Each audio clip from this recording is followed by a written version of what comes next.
See if it works. Take two. See if this works. That was not necessary. I think the rule of thumb now, unfortunately, we have to look down because the camera is up there. Actually, you know what? I can. Nobody's in here yet. We're giving you a wild ride for a moment. You're not gonna. Oh, hold on, everyone. There, that's better, isn't it? Okay, that's a little bit better. Oh my goodness, technology. The joys of technology. Yeah. Anyways, we're trying this again. Hopefully everybody finds us.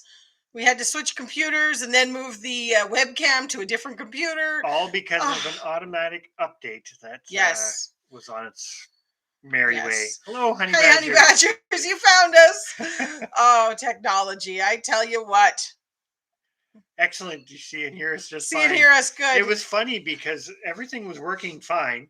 And then we went into the live and the camera just wasn't working. And apparently the sound was coming through. So anyways, we're here. But anyways, it was something. And then it kept flashing up saying you didn't have enough CPU and the computer kept doing stuff. So we're just like, we tried to fix it. That didn't work. So then we're just like, let's just get the old computer out. And then we never put the webcam on the old computer before. So we're like, hopefully it just works. Technology thing after technology thing after technology thing. Hello to Honey Badgers, Billy Lee, Sean, Wickershire, Remy. Hello. How's everybody doing tonight? At this point, we're just going to have just a nice casual discussion because it's been one of those nights already. You have to laugh at it, right? It's that same old. Technology's there to make your life easier. But when it doesn't want to work, it's not making your life easier.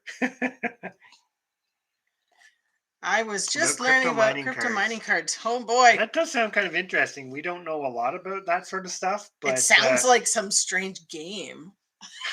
I know, but it's like it just sounds like it. Isn't the world an interesting place right now with all of this? Well, what's the new virus thing that sounds like a transformer? Yeah, that's what we always think about. I kind of giggle every time I hear them say it, and it's like, oh, it sounds like a transformer. Either that or something off of Futurama. That would also be the case. But anyways, we hope everybody is doing awesome. It's Tuesday. Tuesday, and we're well into into December. Oh, yeah. We were doing the thing, and we're like, it's only 19 days or no, it's 18 days now till Christmas. How crazy is that? We are Rems actually. It kind of all happened really quickly. So that was in August or July. It was July we ended up getting monetized. So that was pretty good. Hasn't really changed how we do anything though. No, we still just kind of putter along, occasionally check the stats, and that's how it goes. We haven't tried cashing in anything yet, so I don't know. You're monetized. Have you tried to cash it in yet? It's kind of one of those things where like, it feels like an intimidating process to do the whole ad. Like we've signed up for the AdSense stuff, but we haven't actually figured it all out. Hello, living a rogue life. Hello. And yes, thank you very much, Wickershire. Hit the like button, everybody. Thumbs up. Yeah, we just kind of want to keep doing the same thing we've been doing all the way along. Yeah.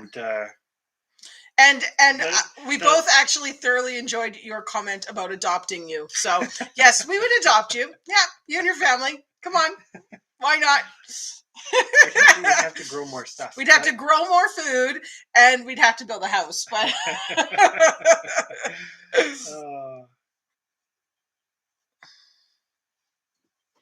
what was I going to say?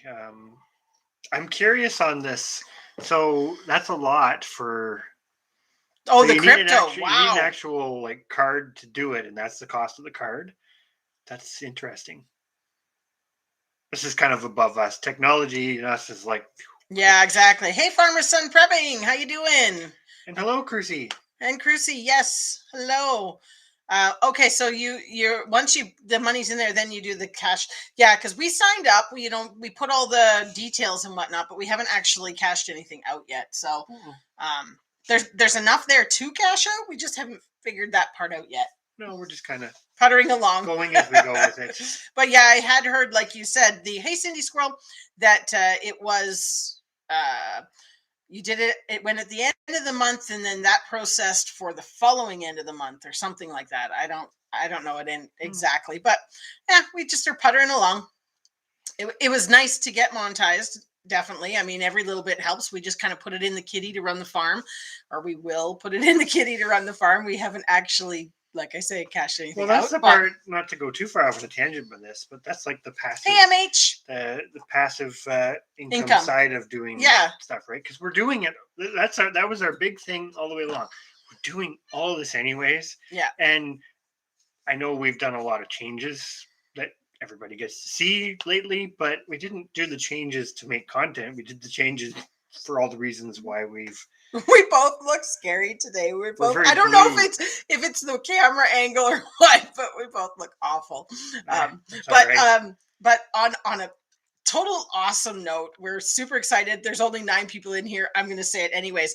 This week we passed growing or producing 3,000 pounds of food already this year. Mm-hmm. That's we're not done. We still have some more butchering and a few other things to sort out, but that was kind of our goal, was sort of to hit the 3,000 pound mark. Eventually we want to hit the 6,000 pound, because that is technically what should feed our family. Pretty much over half. But yes, awesome. Hello James, hello Dusty and Chelsea. And yes, I agree with Remy. The filming becomes routine, and then you kind of enjoy it. It's true, and there's lots of other benefits that come with it, because you want to do some stuff on this. But like, we start lots of stuff, and there's a bunch of things we didn't film that we started and they didn't work. There's some things that we didn't film and started and they worked really well, and then there's other things that we did film and they didn't go anywhere, and we're going to actually follow back up on that. Oh yeah, we talked about this. We were talking about this. Was that not because we didn't go live last week? But the week before, we were talking about this, and the fact that we have so much content. So we have I'm sure everybody who produces content has these folders that you're just like unfinished videos, or, we do like the experiment thing where you start up one and you say, okay, we're going to follow it through for a few months, and then you never do all those. So anyways, or a ton of different things can happen. Oh yeah. Right? Well, or it doesn't, or it fails. We've had some good epic fails this year that we're going to wrap up in January, because January is always kind of that lull month where we're figuring out economics and how much we spent. January is going to be our reflecting on 2021 month. That's, I think, going to be a big focus of what we're going to do. You just got a comment on your hair. Thank you, Rogue Life. Unless she was talking about me.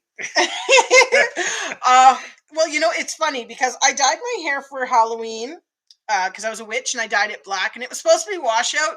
It's not washing out, and now the gray's starting to come. So now I'm panicking because I have to figure out what I'm doing with it. It's coming in fine, to be honest.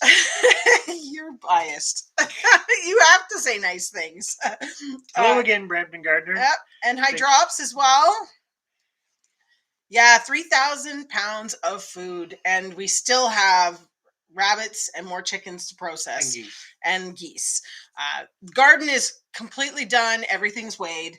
And then we still have meat product, because really we've only butchered 18 chickens. That's all we've done, because we were gardening so much this year that the meat side, not going to equate to a huge amount. No, and we decided to leave the rams till next year rather than do some this fall. So the sheep just sometimes work better that way. Exactly. So, but anyways, yes, we were super, super pleased to have those. And it sounds like a lot, but when you actually put it all into product, it really is, it's surprising how fast it.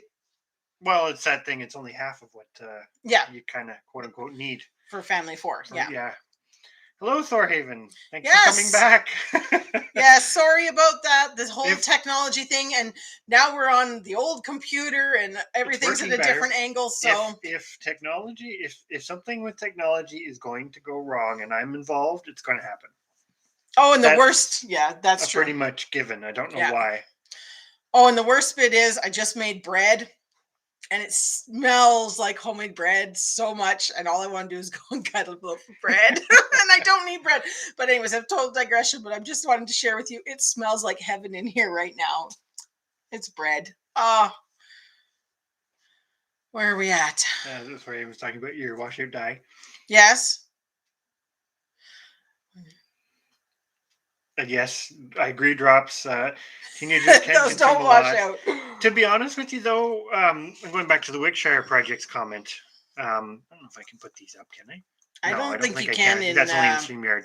Um, but half an acre, you can do a lot. lot. And I think that's the one thing we haven't really stressed. Like, again, everybody in here maybe kind of knows, but Hey, Sweeney's Creek. the apples aside, apples aside, uh, the food we grew, like the garden space, we weren't, it was We were not even an eighth of an acre. yeah, and That still we able used to this year. produce that. Now we're planning some pretty decent expansions, but we grew all of our garden space. We mapped it out and weighed out, measured out the footage, and we were less than an eighth of an acre actually being gardened this So year. you can. So the thing of it is, it's like you can do a lot with a very small space.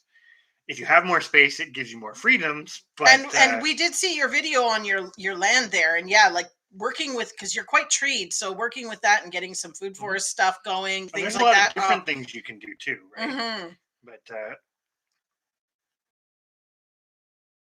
Yeah, it does. It just makes it so thing about smelling the smell. Either that or dinner and drop cities. Yeah, that sounds good. yes, homemade pizza. Oh, what did we have for dinner? Oh, we made we used our Canada crookneck and we made a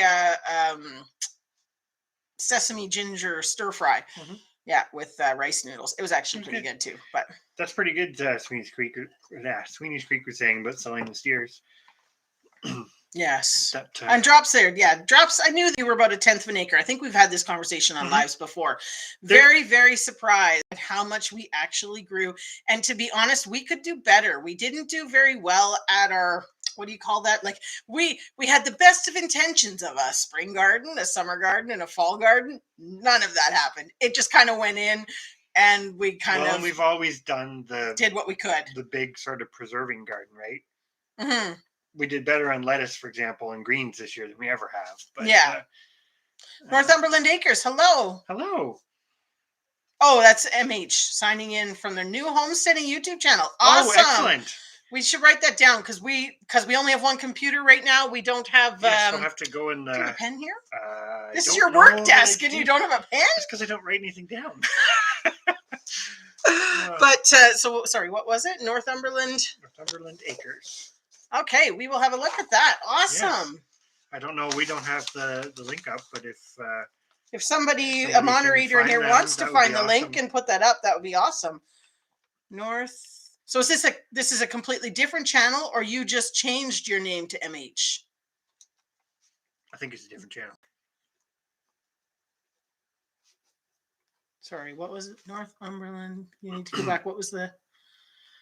Oh, the video's cutting in and out. Acres. Uh-oh.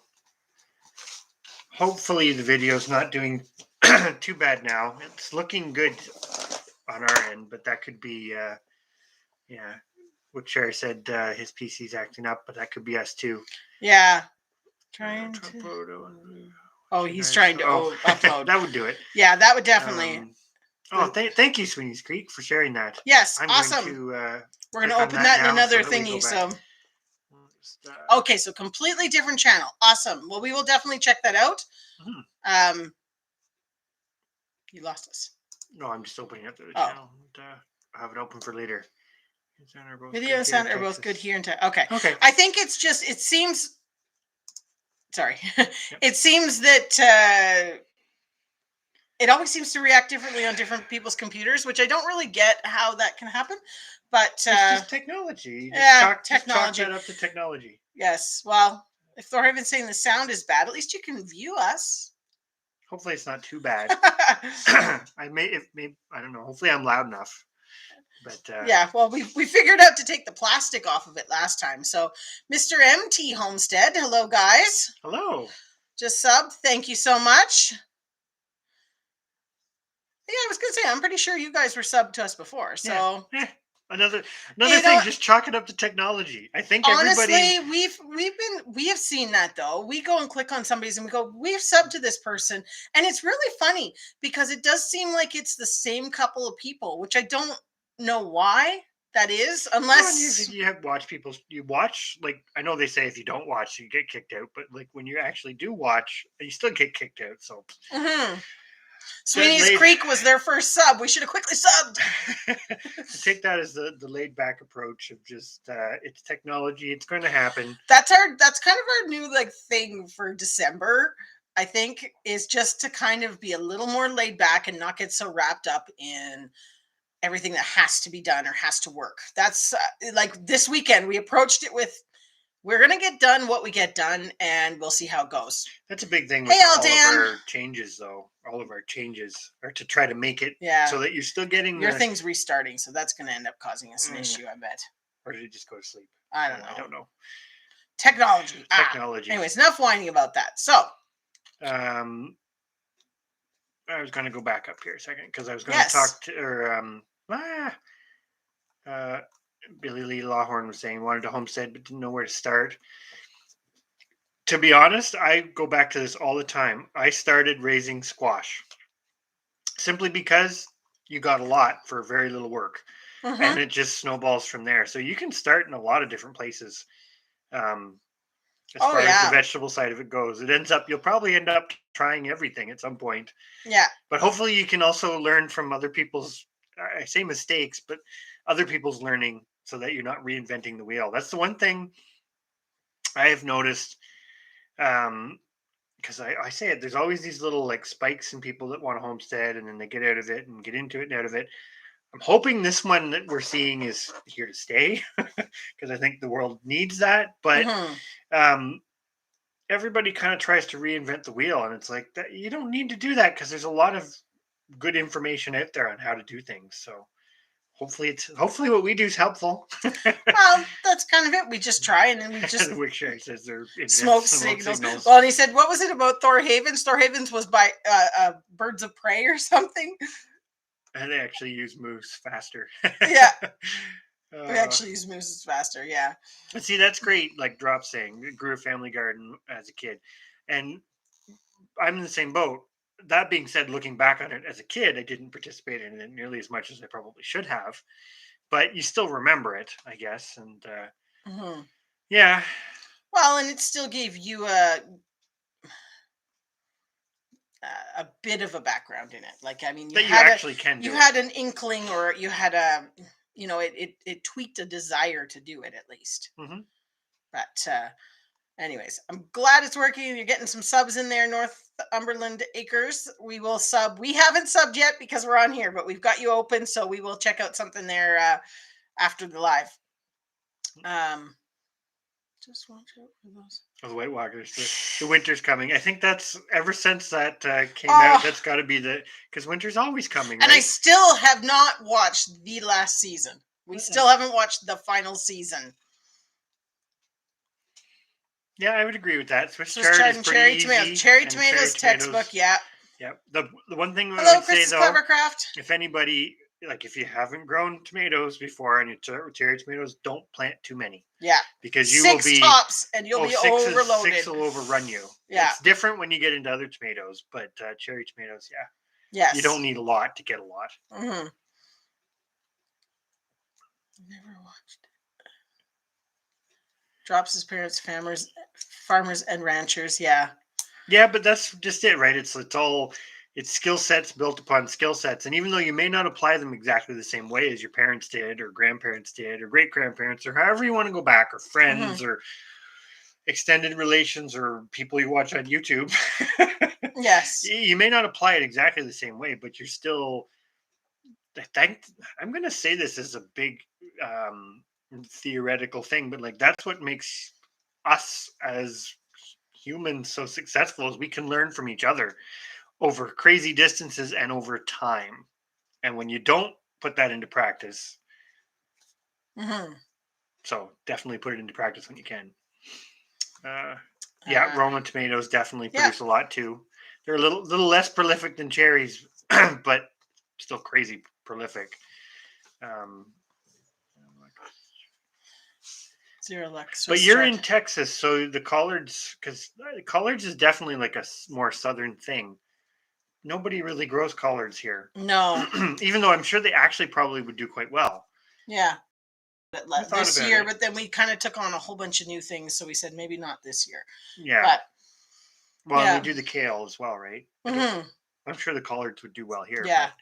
But good tip on that, Sweetens Creek. That's what we've heard. I think that's why we haven't gone out and like made the effort to really watch it, but we still want to watch it because we watched the rest. But At yeah, some point we will. keeping our expectations. Have heard. The big endings don't usually happen with a lot of things. Well, they're big endings, but they always are a little lackluster. Carrots. Oh man, we've had no luck with carrots. Yeah, we We find suck carrots at tough. growing carrots. Yeah, I think it's just because we do the put it in and leave it, and then Hello, Amy, another Ontario person. Oh, hello. That's awesome. How are you? Beets are another good one. Midwestern Ontario, so that's like yeah, but she's doing a lot for rabbits, chickens, and quail. That's just it. You don't need a big space to do a lot. Sorry, no, I was just meaning give me a ballpark of Midwestern Ontario. That's like berry area. That would be my guess. Maybe are we kind of is that sort of berry area? I'm very terrible with what people call Eastern Ontario, Western Ontario, Midwestern, or is that meaning like more in northern or more? I'm like, what's that? I'm terrible. Because Ontario is a funny shape. It is, yes. Remy still has carrots under the snow. Sorry, what was the rye flour? Couldn't find. Sorry, for some reason can't find rye flour. That's something we haven't looked for, but we have heard that flour and like sort of the edible food grade grains, even though there's really not a difference, are a little hard to. Well, and definitely the whole grains have been a little, or what do they call them? Berries. Wheat berries and stuff have been getting a little bit slim pickings, or they're expensive. Yeah, I could see the ducks liking ducks colors. ate them. Yeah, our geese ate a whole bunch of our kale. Yeah, I had a bunch of kale out there, and the geese decided that kale was going to be tasty. They even ate the cabbage, actually. But to be honest, it was last winter's cabbage, so it wasn't too big of a loss. I wasn't too worried about Godrich. We still ate a bunch. Okay. Yep. Is that area? No, that's a little further south. Okay, perfect. Well, now we have a ballpark idea. I like that. I don't know. But anyways, welcome to the channel, and I'm glad you enjoy it. And thank you for coming into a live, because I don't think we've seen you at a live. So. As a complete other note, when I smile on camera, it looks like I'm missing a tooth. This is a horrible, horrible angle. I mean, it's just like killing me because we're looking down at it. It's like, and if you sit like this, then they see up your nose. So you got to keep your head angled. Anyways, the dramatics of it all. That's the thing, Remy's saying he still got carrots, and we need to get better at the succession planting with carrots. Yes. That's our big thing. Basically, we put them in May and then forgot about them. And then we go to dig them up in October, and they're usually horrible by that point. And that sort of seems to be our textbook way of doing it. So we get into, my goal this year, because we did really, really well on getting our numbers up and growing a lot of the potatoes were the main thing for this year, was improving our potatoes and our sweet potatoes. And we did awesome at that. So next year, it sounds really silly to be focusing on the main vegetables, but in my mind, I need to be able to grow carrots, onions, potatoes, things that I use for canning, because I make a lot of stews and stuff like that. So this year we're terrible at growing onions, and we're terrible at growing carrots. So those are going to be focuses. Those are our focuses, as much as it seems silly to focus on the simple. Still doing all the other stuff. Oh, yeah. Though. Yeah. Oh, right on Lake Huron. That's a nice area. Yes, we did know that you'd transferred the carrots. They must have been quite small when you did it, I'm guessing. I can't remember, because I know we were chatting about this before. Our problem is we don't weed. No, we don't. We don't weed. And everything gets drowned by weeds, and then it just gets... Yeah, we're getting better. We did better this year. What is your thing? You say if something grows like a weed, then it's the right plant for us. Oh, then that's a perfect plant. It's a perfect plant for us. If it wants to grow as vigorously as most of the quote unquote weeds grow, it has to outgrow weeds, or it doesn't work here. We'll have to watch the prequel to Game of Thrones. Oh, okay. We'll have to look for that. Huh. Mill Up by Ottawa that does a bunch of green flour. January 1st. It's called House of Dragons. Looking forward to that. More notes. Well, we'll have to look into that mill. I know there's a few around that do some. I'm going to say like specialty grains, but they're few and far between. Mm-hmm. We should look into the collards. I think, if I'm not mistaken, collards are the same as the Brassica oleracea. So because we're not going to do broccoli or whatnot, you could do the collards, or we could just do the other kind of kale. Yeah. You need a ring light on a tripod. Oh, to get it up higher? We do have a light. I'm going to just see if that helps us. See, that's better or worse? Oh, gosh. Blinded. Better or worse? That's a little better. It's a little bit. We need, as you can see, well, Brampton Gardner was in our live a couple weeks ago. As you can see, nothing has changed. It is still drywall with putty, still first layer. We're going to embrace it. That's just the way our life's going to be. But the goal is to convert this area. We've got some lighting for up top, and this is going to all be nice and bright colored. And yeah. So eventually, I keep saying it. It's medium priority. There are priorities above it. It's a focus over the holidays. It's a focus. It has to get done. This drives me absolutely nuts. Don't hold us to that. It drives me nuts not having this room done. Hello, me and you acres, and definitely glad to have you here, Amy. This is us. This is what we just talk, and the topics just keep going and. Sometimes on the live we'll choose a topic to discuss, and then other times we just roll with it because we kind of like just having chit chat and seeing what everybody else is up to and kind of going from there. So Elle's asking what mill in Ottawa. We'll have to look that up. I think we're way behind. I'm going back. That's all right. We can't be as far behind as Angie and Mike were yesterday, or what day it was when they were like 25 minutes. We can't be 25 minutes behind. I'm gonna see if I can catch up a little bit. Weeds are herbs. Some of them are, for sure, because some of them you can totally do a whole bunch of things. Well, we say that with the lamb's quarters. We're kind of like, it gets big, it competes with stuff, but at the same time, you can eat it. We can feed it to animals, so it's like, if it grows, it grows. I mean, we still try to weed it from directly around stuff, but they're onions are a tough one. Yeah. Thorhaven's focusing a bit more on the mains, which that's the thing I said. If you can't grow your mains, then it doesn't help you, because if you still got to buy all those and you can't get them, experiment. Look at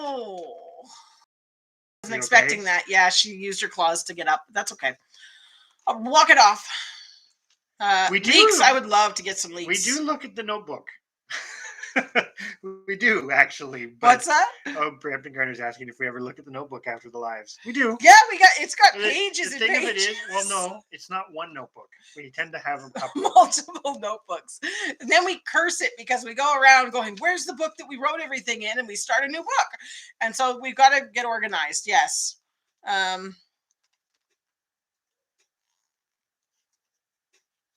Drops got carrots even coming up without volunteer carrots. That's a nice one. Yeah, that's not a bad problem to have. Oh, well, now you're clicking buttons. This is a horrible mouse. That's why. We were successful with garlic, potatoes, tomatoes. Yes, garlic. Garlic's a big one. We're really, really hoping.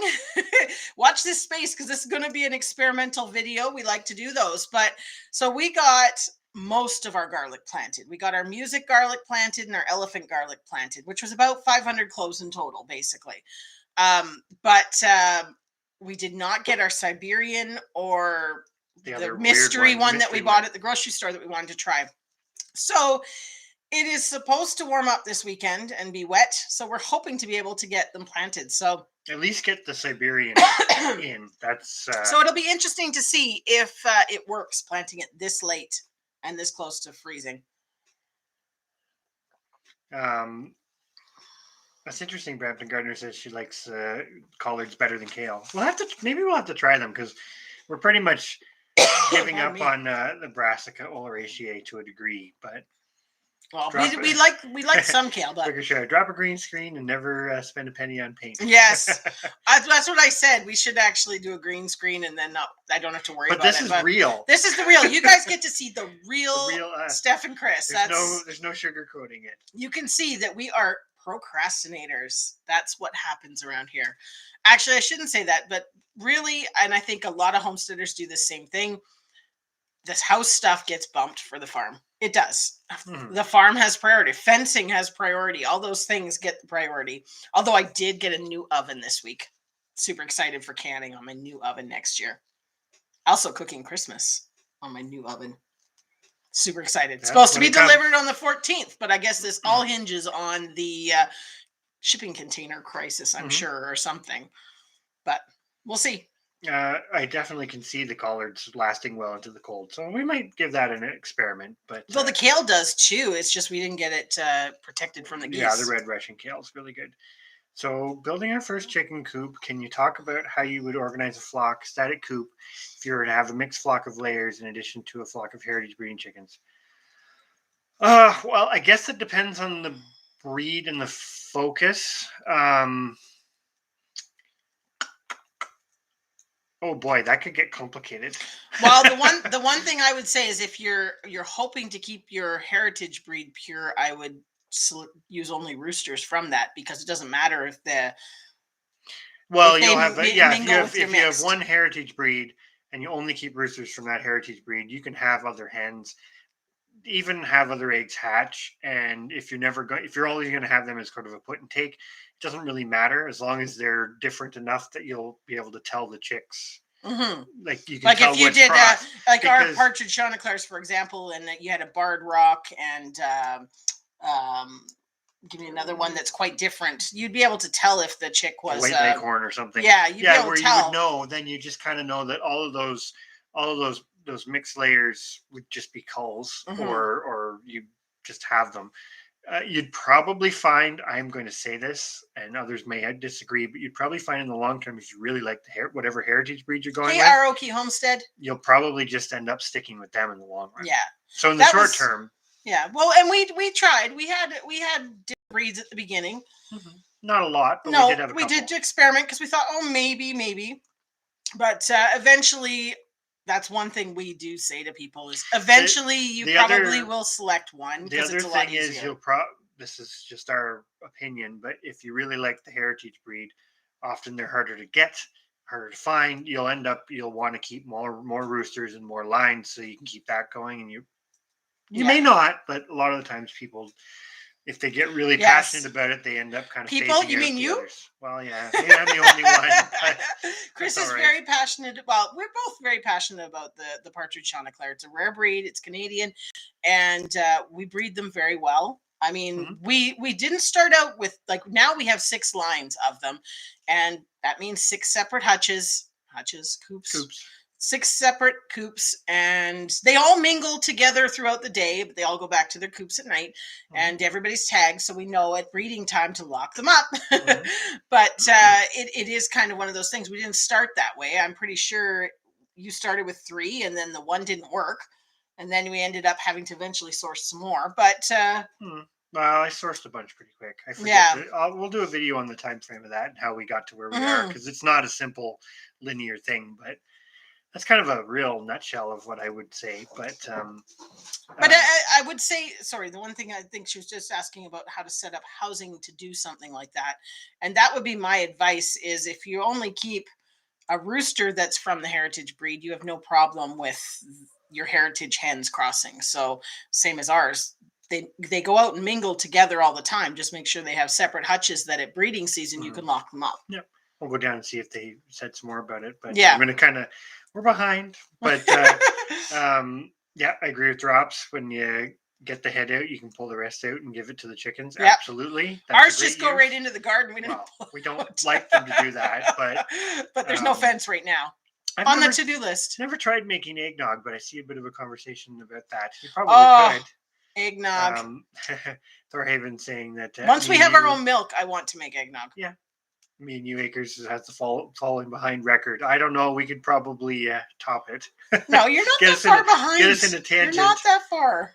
And I agree with. I understood what you said there, Brampton Gardner, about the gross stuff that's hard to get. Hard to get, or I'll also say expensive, because that's the thing with garlic, right? Garlic itself is really hard to get. But it's But very it's expensive. And it's really easy Well, and to this is grow. like what Chris says about the squash, which is why he started gardening, because he loves squash. Squash costs a And fortune. it's expensive to buy at the grocery store.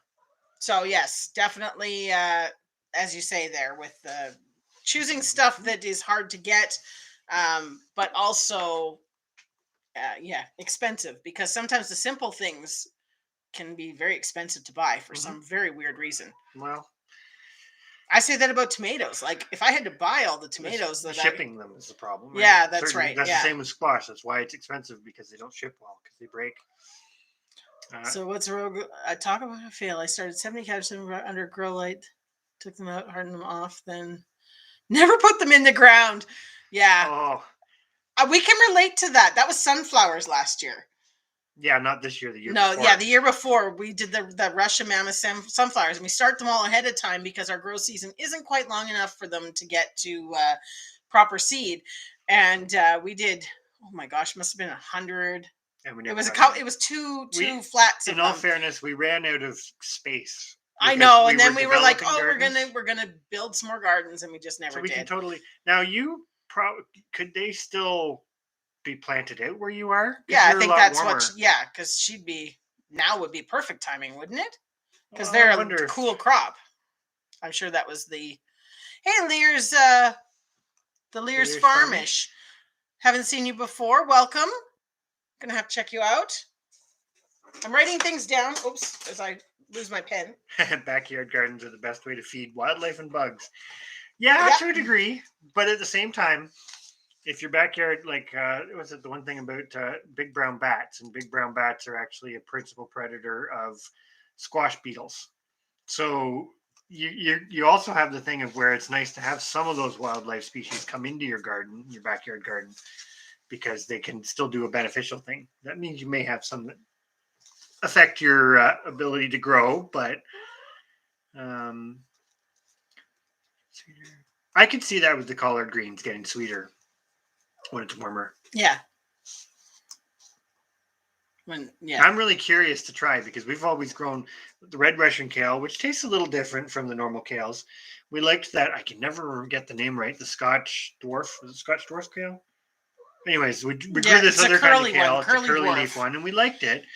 But the collards, I know, give you like a bigger leaf. So yeah, well, we got some experimenting to do with some of that stuff, because. I don't feel too bad.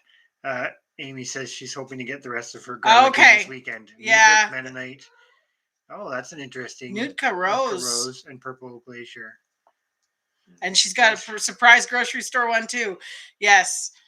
500 is a good amount to plant.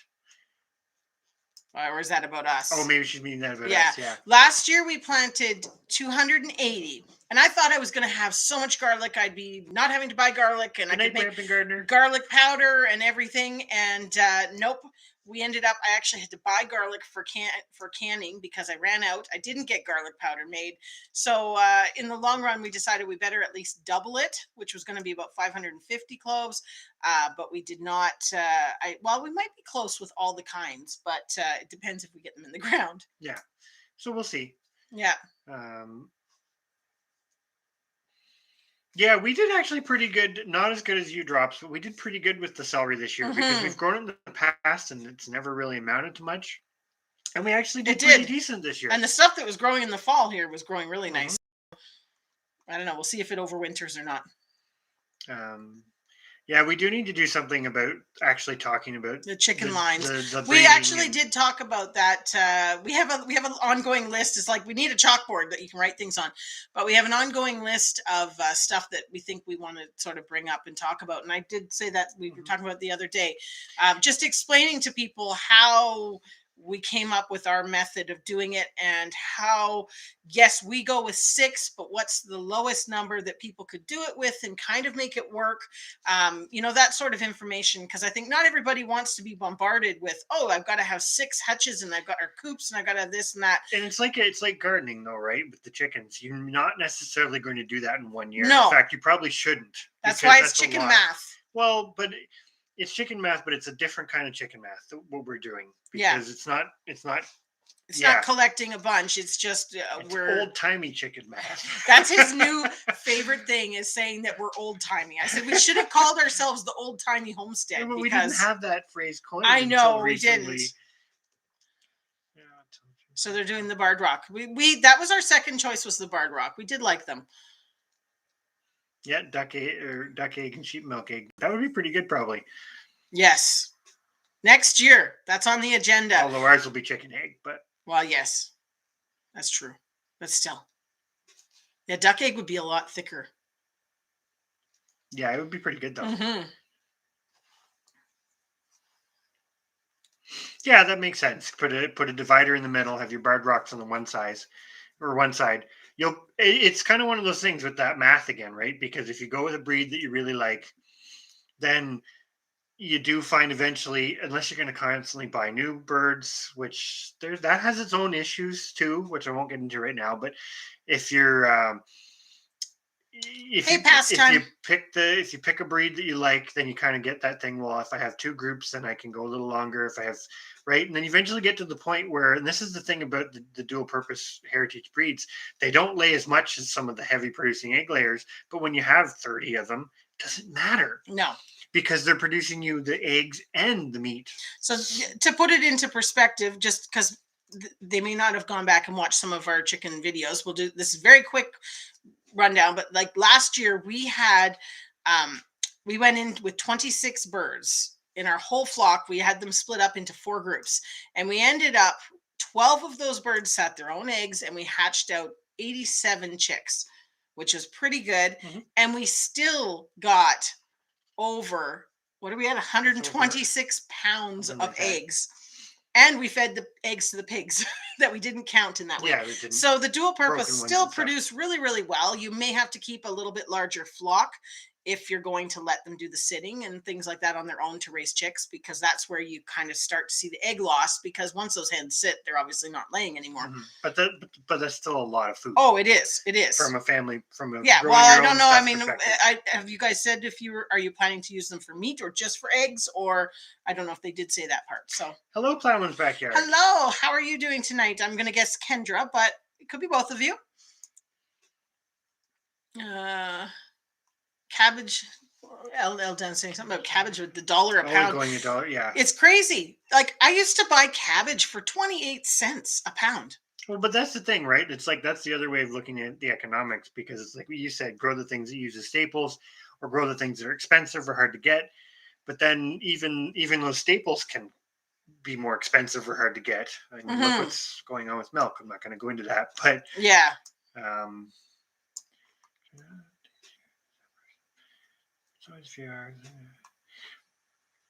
Yeah, you're in a much nicer area, Wickshire Project, than us as far as we have that climate, and we can't complain because by Canadian standards, we actually have a very long we have a season. video coming out in the next couple days that is sort of comes off as complaining.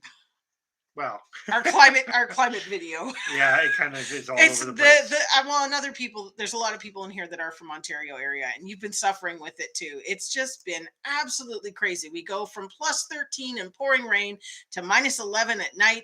I mean, it's just ridiculous. And then you're out standing there, and 2 seconds later in the middle of a blizzard.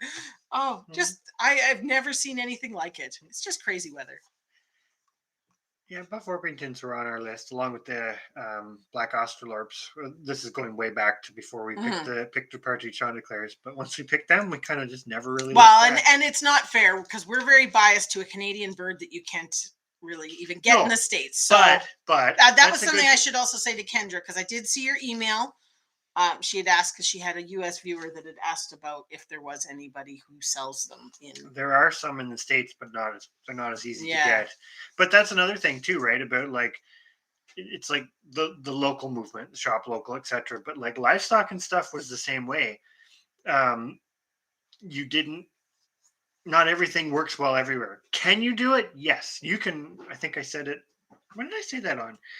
You could raise an elephant in any climate. You could raise them in Antarctica, but it's not practical, right? If you had unlimited time, unlimited resources, time, money, and resources, you can do anything. But then it's like picking breeds that work well for your area is a whole nother thing. And that's a whole nother big topic I'd like to get into.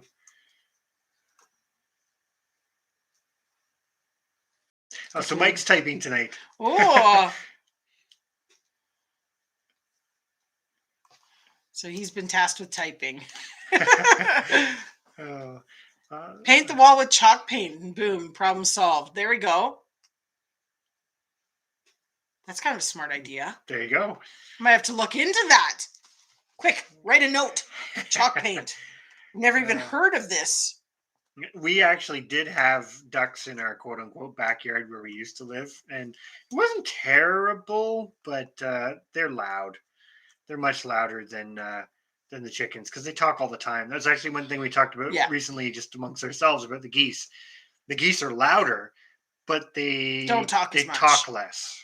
They when a raven flies over, they make a stink. When they first get together and see somebody, a friend or somebody finds something, they make a, but otherwise they don't talk a lot, where the ducks was almost continuous chatter. Especially the hens. Yeah. Now Muscovies are not that way, but anything that's mallard derived is definitely loud. Yeah, I think you'll be happy with the barred rocks. It's another one that I've always kind of liked them because when I was a kid, our neighbors had some, and they were kind of high on my list as well of birds to try. I still like the look of them and the utility of them, but what are the other ones that I like that are so pretty?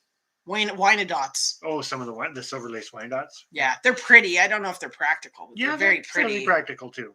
That's just it. There's a lot of different breeds. It's just kind of picking what works best. And we like the fact that the partridge chanticleers, where we are, just cold and frostbite and stuff is like not an issue at all. Well, and that's another thing we wanted to do, is a little video on the chanticleers and showing, because it makes us giggle because we see these posts and things on, because everybody does that. They follow these groups on Facebook, things like that, which is fine.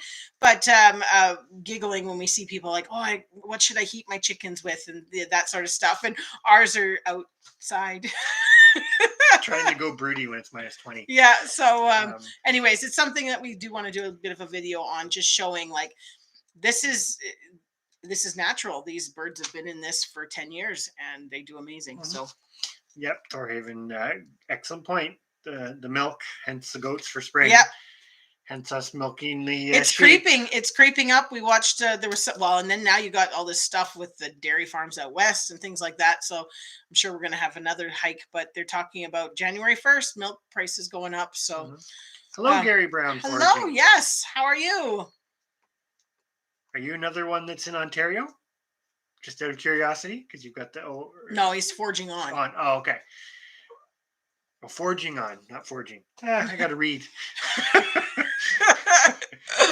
Oh, you're cute. It's a good thing you're cute. Yeah, so Amy's got the same thing. -10 tonight, supposed to be +14 in the weekend. Yeah. That's a big swing in like temperature. Where else do you see 25, 30 degrees Celsius difference? Like, that's just bananas. But yeah, big weather swings for sure. Oh, paint store. There you go. We can. If you need to know anything paint related, yes. Something that means I do not have to sand and plaster this would be awesome. I almost thought about doing a textured paint, like, it sounds really bad, but like in the 80s or 90s, I don't know, don't want to date myself, but it was like stucco type paints, and then people did this, like put the strap on and pull it off and all. So I was trying to think of something that I could do that would be almost debated on wallpapering, but yeah, I think that would take just as long as actually doing the sanding. So I was going to say, for Thorhaven's comment about the sled dogs, in some ways that's ideal, right? Because really, what can anybody say if you have livestock? Yeah. That's what we say. It's like the neighbors' dogs, they're barking all the time. So who cares if our chickens crow at 5:30 in the morning? Well, yes, that's true. I do often, though, I do comment, though, I not being rude, but I do, because I hear them in the video. Because the first time I was like, what? I said to you, like, what is that? And then Chris explained about the dogs, and then it was kind of, now there's some videos, it's like, they're really loud. Pending, yeah. Yeah. I don't know how far they actually are from you, but it's pretty impressive, the racket they make sometimes. I think I'm catching up. Probably don't have coyotes though with that much dog noise. Well, I bet you they come because they know that they can come into certain areas. I guess, yeah, true. Just trying to Wait, you missed, sorry. What was the dry erase paint. Oh, okay. Huh. Hmm. I'm learning.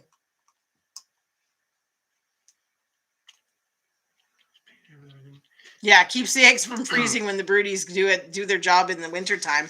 That's our biggest dilemma right now is like getting the eggs. Well, not right now because it's like +7.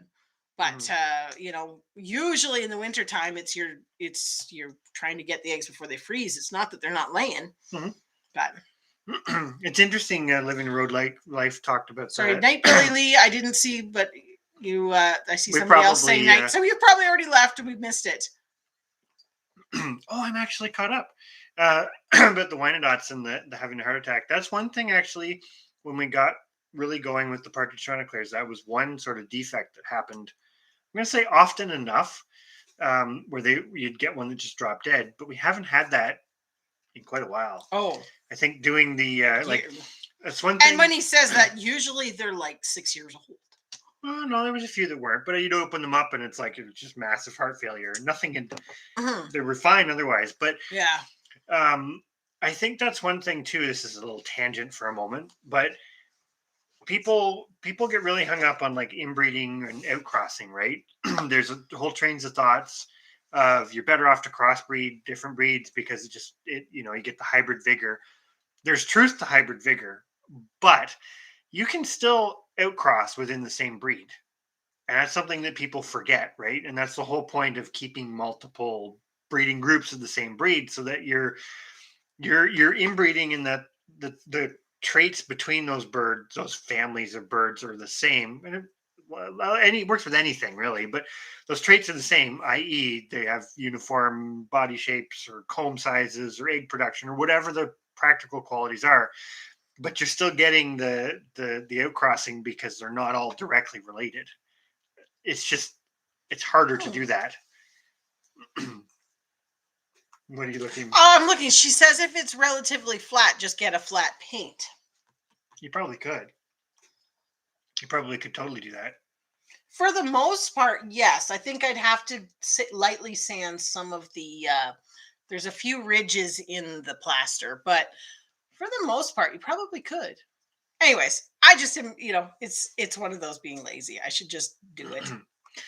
Good night, Remy. Yes, thank you so much for being here tonight. And hello, Mike. One goes, one comes. Yeah, so are bayou rats? I'm totally just curious here. Are they like a specific thing, or are they kind of like a Norway or a black rat that you have? Because Norway rats are never fun. Are they the big ones? They're the big ones. Yeah. Oh, yeah. He's told me about that. I'm like, I wouldn't want to meet that. We're fortunate we don't have them. No. Although I'm sure some of the farms in the neighborhood do.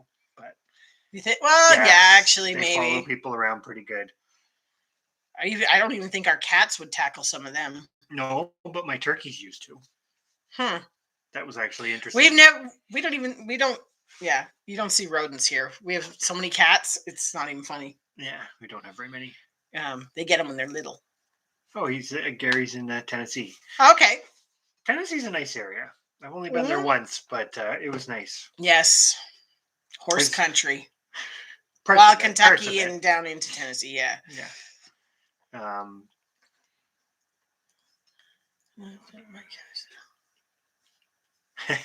Maniacs. Well, the big thing, so I think I've said this to other people, but I used to raise Narragansett turkeys, and they went broody, looked after their own young. They were excellent, and they were like bulletproof. It didn't matter.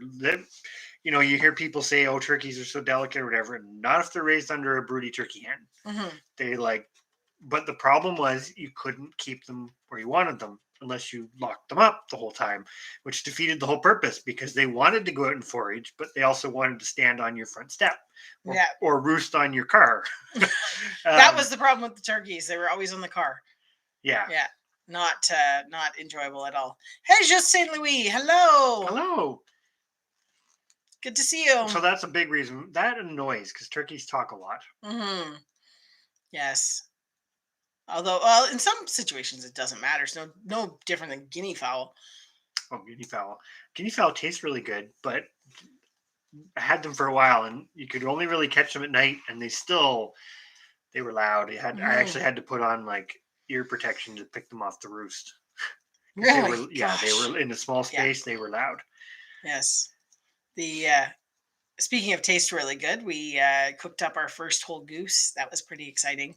That was a We do big thing. apologize for anybody if you watched our goose video and it was not all there. That was some sort of weird glitch. So Yeah, we're I don't having know what trouble with happened. technology this week, but that will be coming back with a new. Well, we basically have to butcher another goose to remake the video, but we're going to do it again and follow up with our cooking the goose video because it was Mhm. actually very impressive and very good. Oh, horses. Well, we just got two little ponies. Well, they're not that little actually. We used to have two quarter horses that we just used for pleasure riding, trail riding, that sort of stuff. And they were 26 and 27. And the one girl, she died this spring of old age. And my gelding now is pretty much just an out to pasture retiree. But we got the two new. I'm We're guessing that there's some type of a Shetland pony. Yeah, I think they're. They kind of have that. They're a stockier kind of draft like build. They've got the long hair on their legs, the real long mane. Like they kind of look like a miniature draft horse. Um, but anyways, our hope is to have them pull a cart and do a few little odd jobs around here. Nothing too wild and crazy, but sort of to teach us a little bit about driving Mon because still have the ability to do yeah, those jobs. and we'll see where it goes. We're kind of excited for that one, but that's a Mhm. long-term experiment. But yeah, I grew up with horses, so I've always had horses my whole life. So it kind of was one of those things. We had made the decision we weren't going to get any more, and then well, that's Hickorycroft farm fashion. Well, we have reasons for it. I'm Yeah. going to go back up for a minute, and then we can come back to talking about the horses. But yeah, when you've got like those wild spaces, like you're saying, and you're in town, so you have limited wild spaces, everything's right there. It's like so I can totally get that. Everything comes from those areas, and if you've got the garden or what have you, you've pretty much got a smorgasbord waiting Oh for yeah. them. Definitely. I have to admit, I would much rather have possums over raccoons because raccoons are But they just don't come. How far up do they come? they're coming this way. We're at the northern extent. Well, we're just north of where the Virginia opossums kind of end. We're a little too cold, but in the last 20 years, they've really spread like through the greater Toronto area up the lakeshore, and they are coming. There are some Well, as the around. climate is changing, they're They're able to expanding. live here, and they never used to be. So Because we see them. It sounds bad, but we see them hit on the road quite often coming this way. some of them fall off trucks, but some of them are. Yeah. Yeah. Have a good night, Plowins. You probably Thank you already very much gone, for but coming thank you in. so much for coming in. Yeah, they look like oh sorry, let's go back to Eldan's here. Let's stay in order. So Eldan asked about the You've definitely got good areas for turkeys. I think you may have a hard time keeping them where you want them. yes. They'll because if they realize to follow you to the house, like I say, short of Fence. locking them up, Yeah, big they're fence. hard to keep. Where toms are easier, even in the heritage breeds, because they get big enough that they're not good flyers. But hens, even when you clip their wings, they can usually clear a pretty like a 4 foot fence. If they really want out, is not an obstacle. Mm-hmm. And if you, yeah, it's really hard to ground them. Thorhaven says they look like a Shetland type cross. Yeah. Yeah, that's what we thought. They're we haven't really talked about them. It's coming in a video, but that's the joy of coming into the lives. You get all the sneak peeks and everything. But they're a mother daughter. The mom was driven prior to the person who owned her that we got her from. So she, in theory, knows how to do it. So we're kind of hoping that she knows what to do. They did come with harnesses that just need a few pieces added that have been damaged over time. Yeah, we're kind of they're perfect match, perfect same size, different build to each of them. Like the Little one's bit. a little bit different build than the other, We but kind of wonder if the one actually might be they're a Shetland Welsh cross. yeah, because Possibly. she's got a little more of a narrow body compared to. I always think of a Shetland pony as those little cartoon pictures that you see where the back goes like that and they got the big belly, Which and they're not. but that's what I always think of. Where the other one is a different build to her, but they're about 10 hands high, so about 40 inches at the wither. Cats. We're definitely looking forward to giving this a try. The one thing that's nice is they both have a really good temperament to work with. So yes, very, very quiet. That was kind of a big selling feature, and why it just sort of all of a sudden happened. Yeah, it just happened to be that these people were getting rid of them and looking for a good home for them, and they just looked like the perfect little team, and we thought, you know what? Let's try it. So we're going to give it a try. And if not, they're just going to be wonderful pets that live out their days here. Well, there is some. And Bucky was so happy to have a friend. And I will admit, I'd been probably almost a month now saying that I felt bad for Bucky. Because we'd gotten rid of the summer. He was fine when he had the grass and the pasture, but then when it started to be nothing really back there for him, and then we got rid of the pigs, which he used to have Salty as his friend back there, kind of, and it was kind of one of those things. Bucky was by himself, so I did want to, it was edging towards getting him a friend. There are some for us too with raising the sheep. There are some other practical qualities that the horses or ponies can bring. So yeah. Watch this space. It's coming in videos. Watch this space. There'll be more. Drops is wondering if you want any skunks. We actually have some.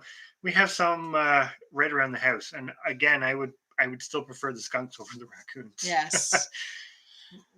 Yeah, and Living a Rogue Life agrees. Possums are better than raccoons.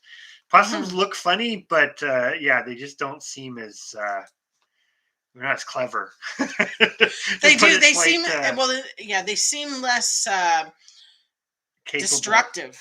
Yeah. Than the raccoon. Given the right conditions, they can still be. But but everything. And we do have emerald ash borer. We don't have a lot of ash trees on our property though. Not anymore. It's kind of it's going north. We were in an earlier area, like where we are now, down by the St. Lawrence was hit earlier, and it's now spread. So we still have quite a few, but there was a few more that died this past winter that we've got to turn into firewood. I see Dusty and Chelsea are there. Similar situation. You've got an old horse kicking around and a few younger ones. That's, I don't know.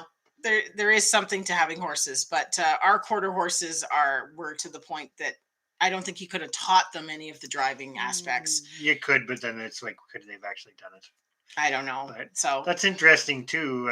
Gary's getting armadillos and gators up in Tennessee. Wow. I'm going to say this because as most of us are homesteaders or and hello, Red in the Valley. Yes. Most of us are growing stuff, right?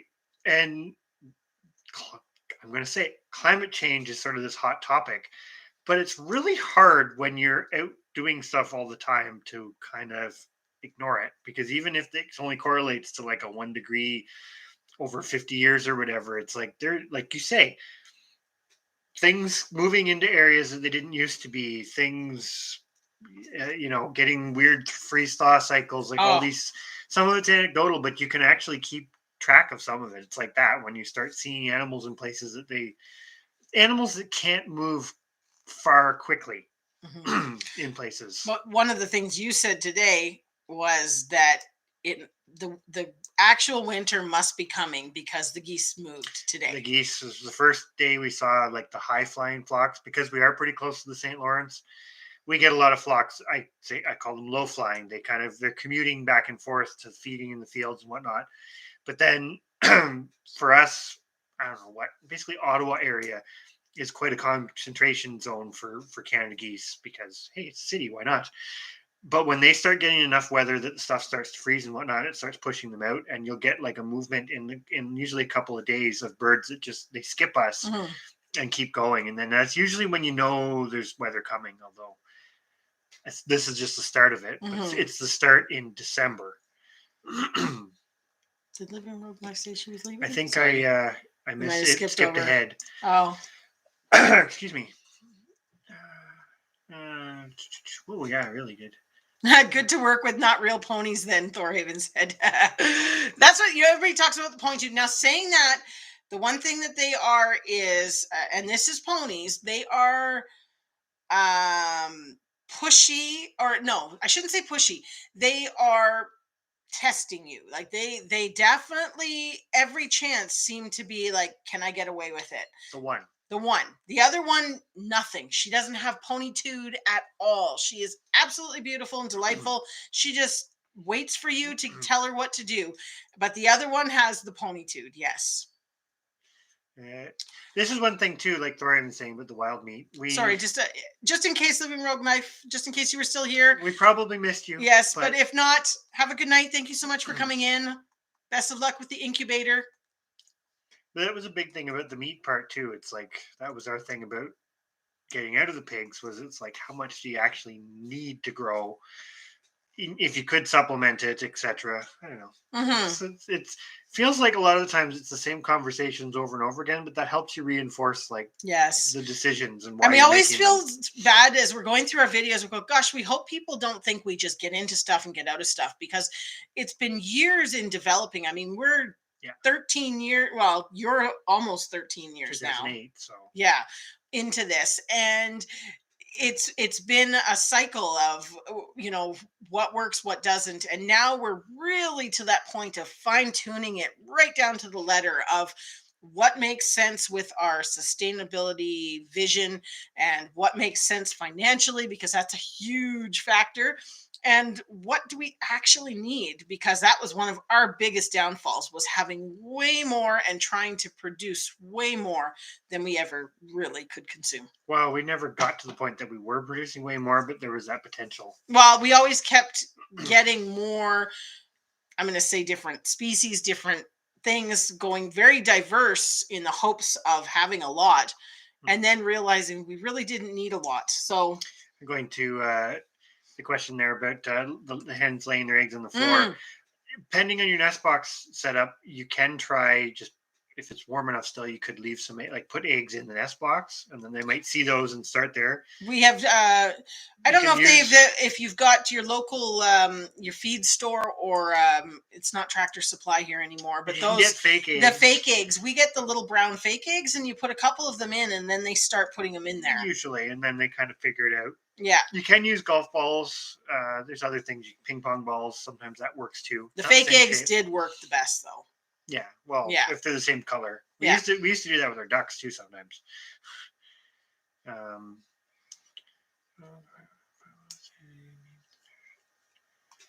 I always say that just means they're smarter. Yeah. Well, that's one thing that you have noticed too. They don't have the spook.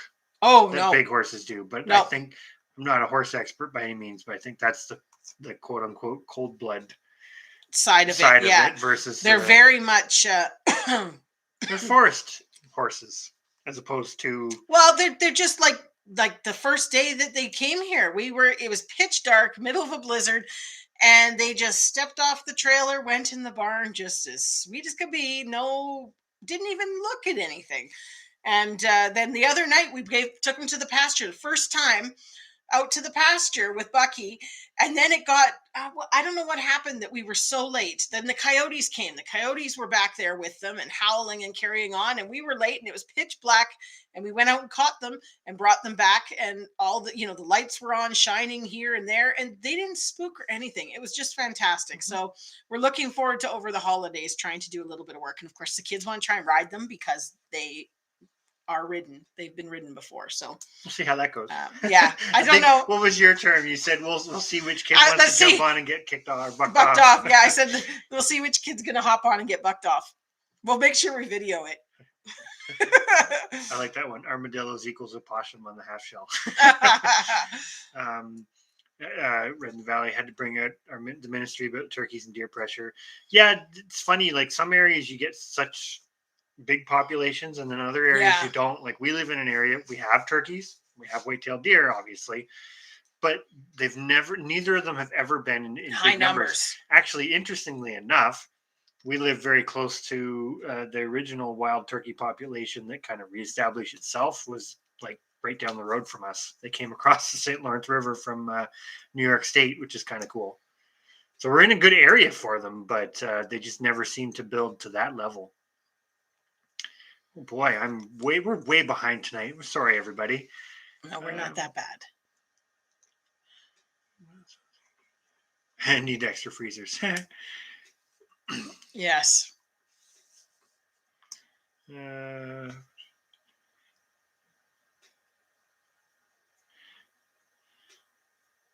Oh, they're on Instagram as well. Okay. So there we go. Well, actually, if she just followed us on Instagram, then it'll show me and then I can follow back. Perfect. Beauty of it. I like that. It's a great feature. But yes, we do the Instagram. We started with Instagram and Facebook. And to be honest, since doing the YouTube, we do still put a little bit on there, but not a lot. It's just kind of if I got some nice photos and we don't have time to do something with YouTube.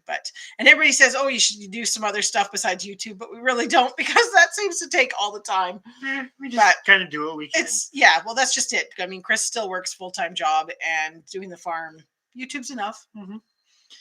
Yeah, Canada geese, I've said this before, but Canada geese are one of those birds that, like, if it was legal, and I know you can get permits to keep them depending on where you live and stuff, but they're like certain strains of or varieties, not strains, populations. That's it. Certain populations of them are like borderline domesticated. That jump, like they're so closely associated with us in the modified landscapes that we have in North America that it wouldn't take much for them to be domesticated. Mm-hmm.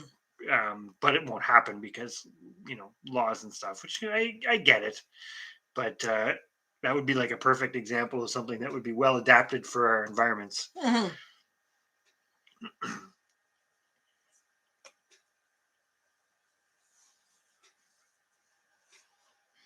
Always good to have an extra year's food supply. Yep. Mm-hmm. Yep. That's kind of the theory. We always make, definitely with the preserving and stuff, we make an extra bit.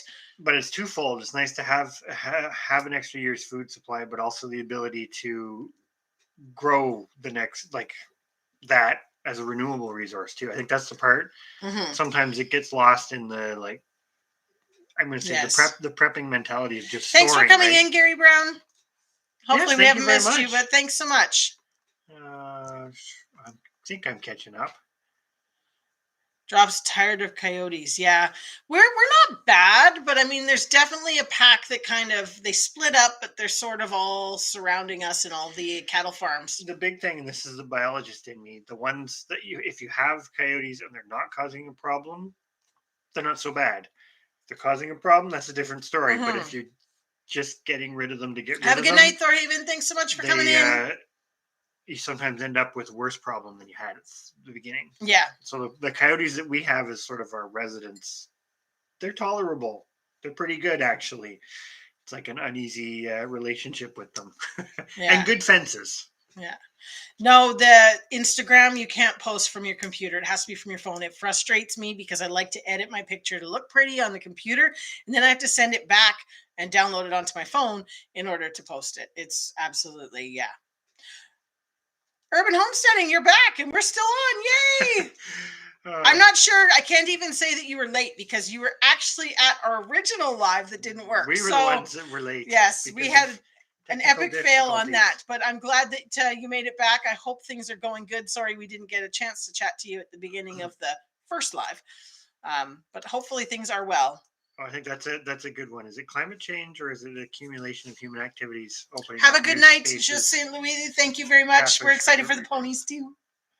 I think it's potentially a little bit of all of the above because it doesn't take. Oh, this sounds like a dangerous one to open with Christopher. I don't think there is one simple answer to it, for a very large number of factors. But that's a loaded one. I think there are some, and there's that whole ongoing thing about, is there climate change? Isn't there? What is this? What is that? And you can definitely see that something's going on, whether it's us, whether it's climate, whether it is The moon? I don't know. But that's a good point. It's basically happening all the time. Yeah. Exactly. Climate doesn't stay the same. No. I think it's just we've collectively gotten really used to things staying the same. And then we figure, I'd say collectively, wherever we live in the world, that it's kind of always this way. But when those things change more frequently or quickly, even in the short term, even if it's like a short term change and then it goes back to normal, like that causes all sorts of havoc, right? Like look at the flooding and the fires and all that.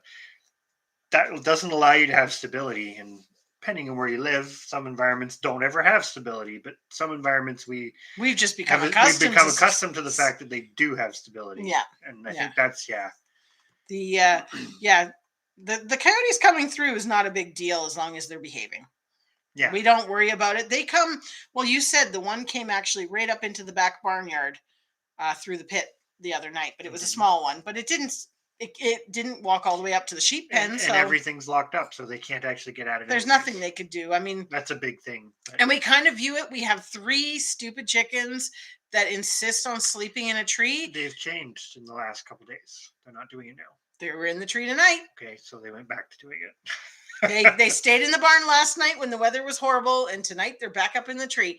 And I can't get them down once they're up there. So that's where it's nice to have Miles, populations. Hello. That's where it's nice to have populations, because if you get a few of them that do that, then it kind of basically. I'm of the opinion you want to be there when you have plenty of other options. That's your choice. Mm-hmm. If you get eaten, that's up to you.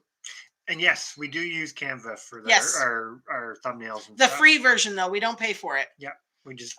That's why our silly little Hickorycroft Farm sticker has to have a white background, because if you want it to not have a white background, you got to pay. There's probably another program. I know. We just haven't figured. Because I want to make that into a sticker. If anybody, a good sticker company that might be able to make that into a sticker, let us know, because I would like to. Preferably a Canadian company, just because we're in Canada, but. I would like to get our Hickorycroft Farm logo made into a sticker, but yeah, which I'm assuming they can. Checked out. I have to write that one down too, Eldan. Let me get my little note here. Add to the book. We haven't. Out to me. Hang on, let's write it down.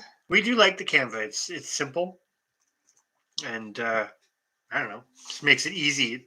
I think that's the one thing about making videos, editing videos, posting videos and stuff. You just want something that's simple. It's not necessarily repeatable, but you get a system going. And once you get a system going, it's not that bad. Yeah. To do it. Hello, Scott. Hey, thanks, how you doing tonight? Wow, I jumped ahead again. It's doing that really bad. That's where you were, the 1200 year cycle. Yeah, Miles is the same thing. Lots of coyotes. We actually have sort of talked about that, because we have deer that come on our property, but very, very few.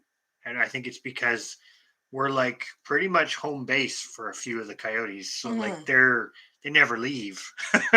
Have a good night, Chris Clevercraft. Thank you so much for coming in. Hello, Karen. How are you? Accidentally found your life. Well, that's the best way to find somebody. Miles is saying Vistaprint. We'll have to look into that as well. I'm writing a lot down tonight. We've got a page full of stuff tonight. I did look at Vistaprint because we looked at them for business cards. I just can't remember why I didn't look at them for stickers. Maybe they were the ones that were quite expensive for the roll, but I will look into them, Miles. Oh, me and you has the pro version of it. How do you like the pro version? Just out of complete curiosity. Oh, we can talk to you about that later too. Because just type our email down there, or I'll. Is your email on your thing? We'll figure. We're hickorycroftfarm@gmail.com. Pretty easy. Okay, so Rambling with the Brens has a review on a guy that he does stickers with. That's awesome. Okay, from Toronto. Good. Okay, I will look it up. You're a moderator. Do you mind posting the link so that I can open the video in another tab to watch it after our live? That would be awesome if you could do that. Yeah, we used KindMaster for. We did, yeah. That was on my phone for editing right on your phone. It was good. We just kind of we liked editing on the laptop better. And so we went to the, what is the one we use? Lightworks now. Mm-hmm. Yeah, we like that one. It's easy. Yeah, I was going to say we have each other's emails. Oh. Well, now everybody else knows our email. Hickorycroftfarm.com. Yeah. 150 stickers for $79. That's not bad. Delivered to your door in 2 days. Okay. It's not bad. Well, that's what he's saying. Vistaprint. I'm sure when I looked at them for the stickers, I cried. That's why I was like, okay, we won't do stickers. I'm sure it ended up being about $2 a sticker, which seemed crazy. Yeah. Right? You probably don't have 2 drops, but thank you. Unless anybody else wants it right now. You can. That's fine too. There's nothing wrong with that. But yeah, okay, so that's good. So yeah, we'll look at the runs with the sticker guy. See, this is the thing, right? About learning. We always learn a bunch of stuff from these lives and watching other people's videos, and it's this constant assimilation of information, and hopefully we give back. Yeah. That's the point, I guess, right? To not reinventing the wheel all the time. There's his sticker review. Can you open that in another? I can do that. Yes. We'll open it up. So we will watch that later and see if we can find that, because I have to go out because it'll come up and then I'll have to stop it for a moment. Yes. Otherwise it will play in the background. Oh, that's true. Yeah, we don't want, well, it's muted, so it won't matter anyways, but perfect. Well, thank you very much for posting that, Scott, because we'll have a look at that for sure.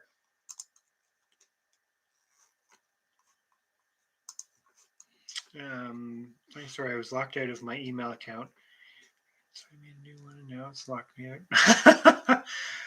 Oh no, that's never fun. You don't have much luck with the emails. I think you'd said that because we were talking about that the other day about you're being locked out. So that's no good. I think it just has to be this thing. That's technology.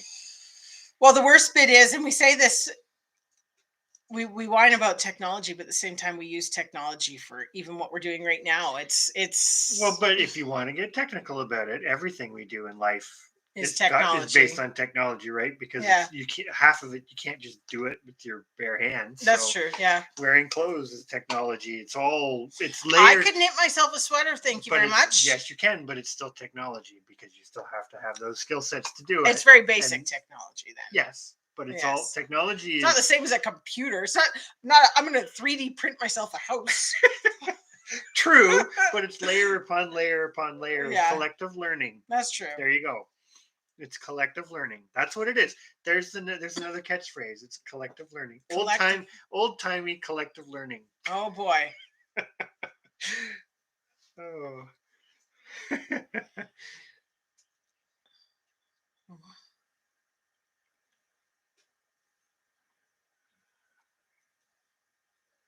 I'll rig around to get another one.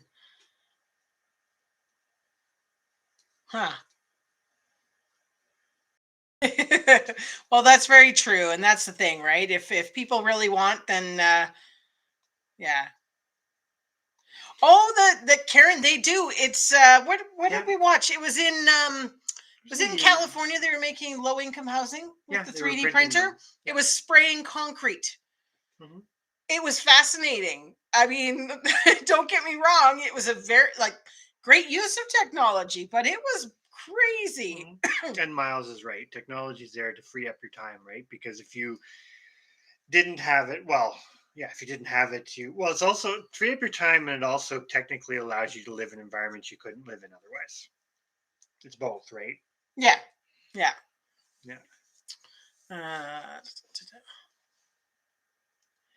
Go in, type in your okay.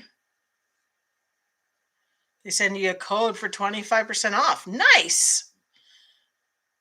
Well, we will have to check into that because I want to do the stickers. I think it'd be kind of fun. I don't know. We haven't looked into too much on doing clothes or anything like that. I don't know. Maybe. It's one of those things. I'm not really sure. It's our style, I guess. We just kind of come on YouTube to, meet a like-minded community and to share our information and hope that we, Share what we're doing. inspire people to do a more sustainable lifestyle and, teach, learn. There's so much that we do, and I never really think about the other side of it. We often say that. It's like I never, like we often say, should get stickers, should do this, but we We're don't. not, what do you call it? We're not super like business minded. Yeah, we are not business people. No. Hence Yeah. why we are taking everything the other direction going. We're not trying to make it into a business. Well, yeah, We're that's trying to right. save That's money. the whole idea of our homestead is not to make money, but to save money. It doesn't mean that you still don't bring in money from things. Oh but yeah. It's not the principle. Well, we did a calculation out. Actually, this is just interesting little tidbit. But, anyways, we did a calculation out of all of our expenses minus, like, we have a mortgage, and we have a bit left on our car payment. But even if you didn't have those, just running day to day insurance, your home insurance, your car insurance, internet, even things like purchasing TubeBuddy for a year is $120, like all these different things. When you add it all up, you still needed, was it $23,000 a year? Mhm. So we're like, well, jeepers, that's basically a business homestead if you're going to be earning $23,000 a year. Well, but anyways, it's it was like Drops interesting. is saying, I'm skipping ahead, but sometimes hobbies turn into business. Yeah. I do agree with that. I think the difference is we're just we're not going to say afraid, but the risk of turning some things into a bigger business is hence why we are no longer raising pigs. Exactly. It was on a was it in news or was it YouTube, the 3D printed buildings? It was on the news. It was I'm sure it was on the news, and it was fascinating because it was just spraying a concrete, like it was a printer. It was just like an inkjet printer, except it was huge, and spraying concrete one strip after another, and then it would only spray where it needed. And it was the same principle. Yeah, just it did all the interior walls all at the same time. If you YouTube it, it's probably there somewhere. But I'm sure it was in California that they were doing low income housing. That's very cool. Red in the Valley saying her is it nephew? I think she said. Yeah, nephew just graduated and basically developed a new 3D printing. Oh, neat.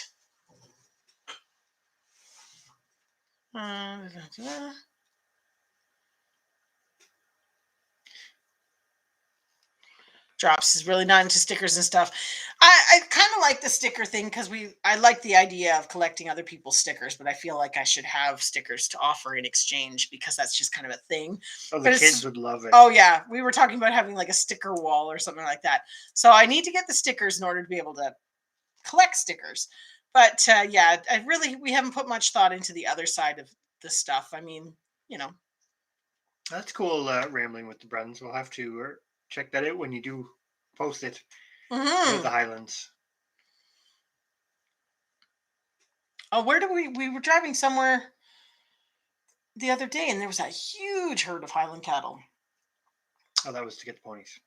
Was it when we drove to get the ponies? So that was Peterborough area. Oh, Peterborough. Okay, yeah. We drove pretty far to get them. Yeah, Eldan, if you're almost here, we drove basically almost to you, but we had the horse trailer and ponies again. We didn't have ponies, but we always have the horse trailer when we come to your place. So that's why we kind of skipped coming to visit this time. In the snow. In the snow. It was awful. It took us 5 hours to get from Peterborough home. It was terrible. Message. Okay, I'll read that, Angie. I'll check it out. I'm guessing it's Angie back typing now and not Mike. I think so. I think so. Yeah.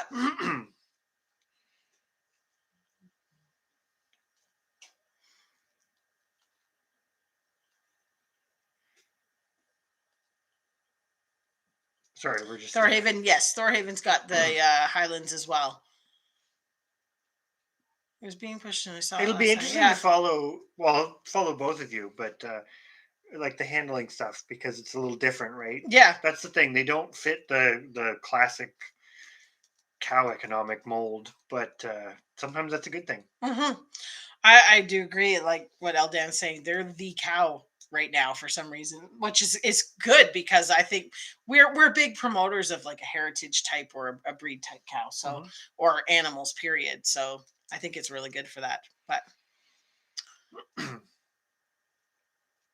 Yeah, they definitely are more popular. It's funny though, mhm. because where we live, there is a farm that is really not very far from us, and they got out of them recently.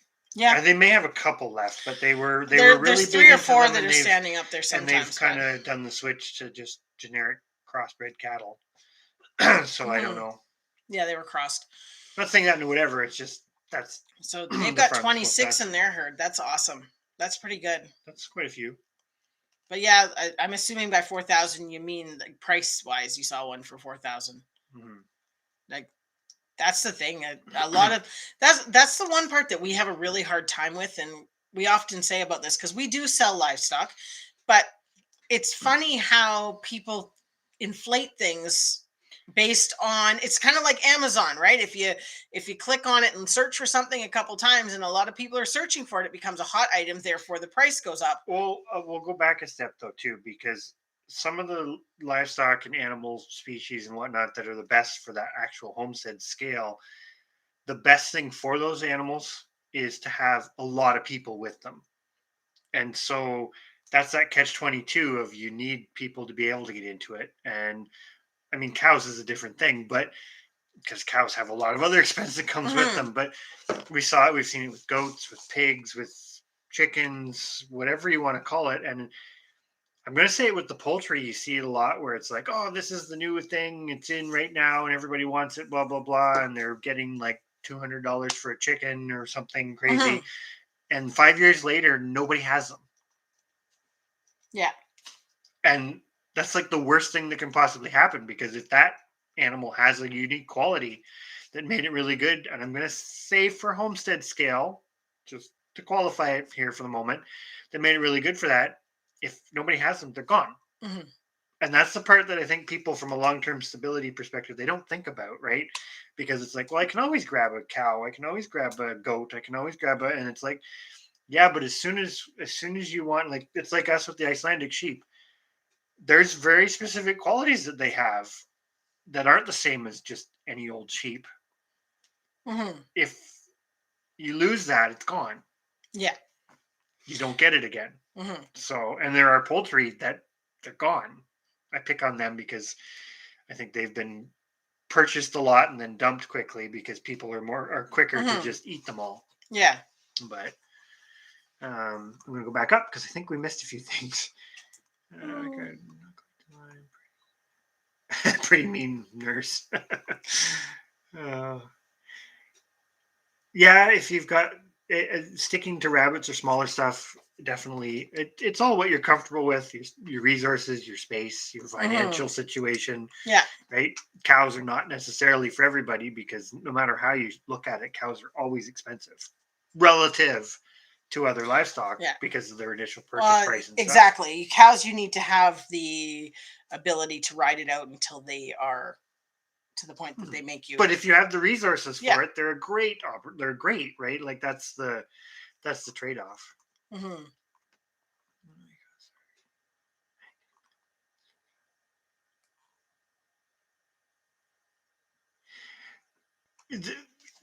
That's something actually that with going back to the crossbreeding too, without going off on too much of a tangent and losing everybody.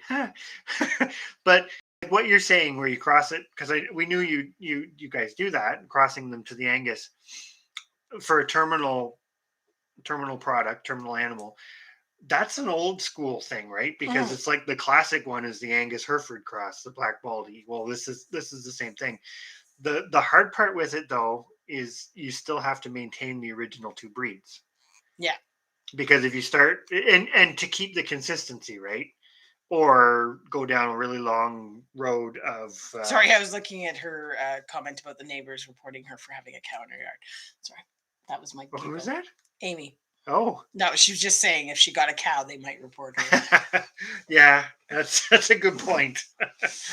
um But yeah, that was the thing. Well, we actually had people buy some Icelandic sheep for us from us for breeding because they were doing a sheep dairy, and they found their best producers were the Icelandic crossed with, what was the other one?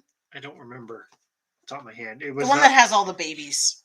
East Frisian or Frisian or something like something that. like that. Yeah. Anyways, but they had to have the parent breeds in order to still create those. So it was interesting because they were maintaining huge herds, a huge number of animals in order to have these crossbred that were producing great. And that's the one thing that people don't think about. And I'm going to go to the lowly broiler chicken, because the broiler chicken it's not a hybrid in that it's a cross of a bunch of different species, but it's a cross of a bunch of different breeds. And the companies that produce them maintain all those breeds, flocks of all those breeds, so that they can make, because I think they're 4-way crosses, I believe.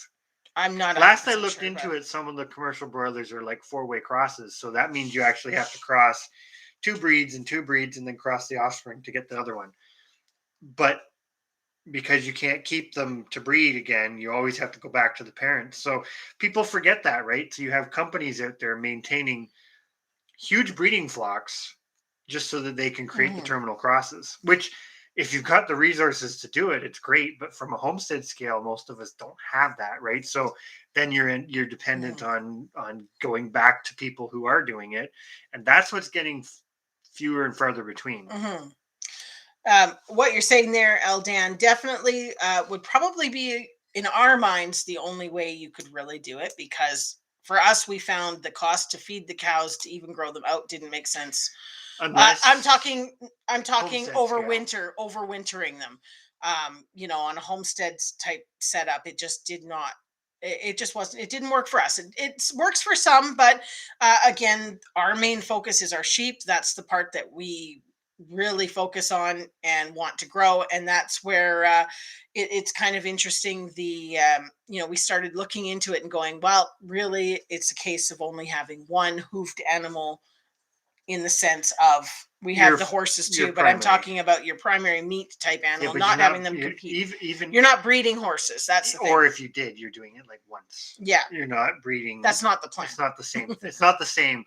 The horses, I think, even though they have other practical qualities, they're in a different league for us and what we're doing than the other animals, because you're basically buying them like a tool, like you would a tool, right? You buy a chainsaw, you have the chainsaw till the chainsaw is broken. When you buy the horse, you have the chainsaw, or you have the horse until the horse dies. It does its job, and then eventually you're probably going to replace it.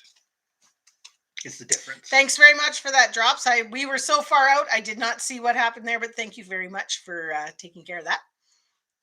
Appreciate it. Thank you. Didn't see what they said, but that's all right. No, that's all right. I'm kind of going to go back up.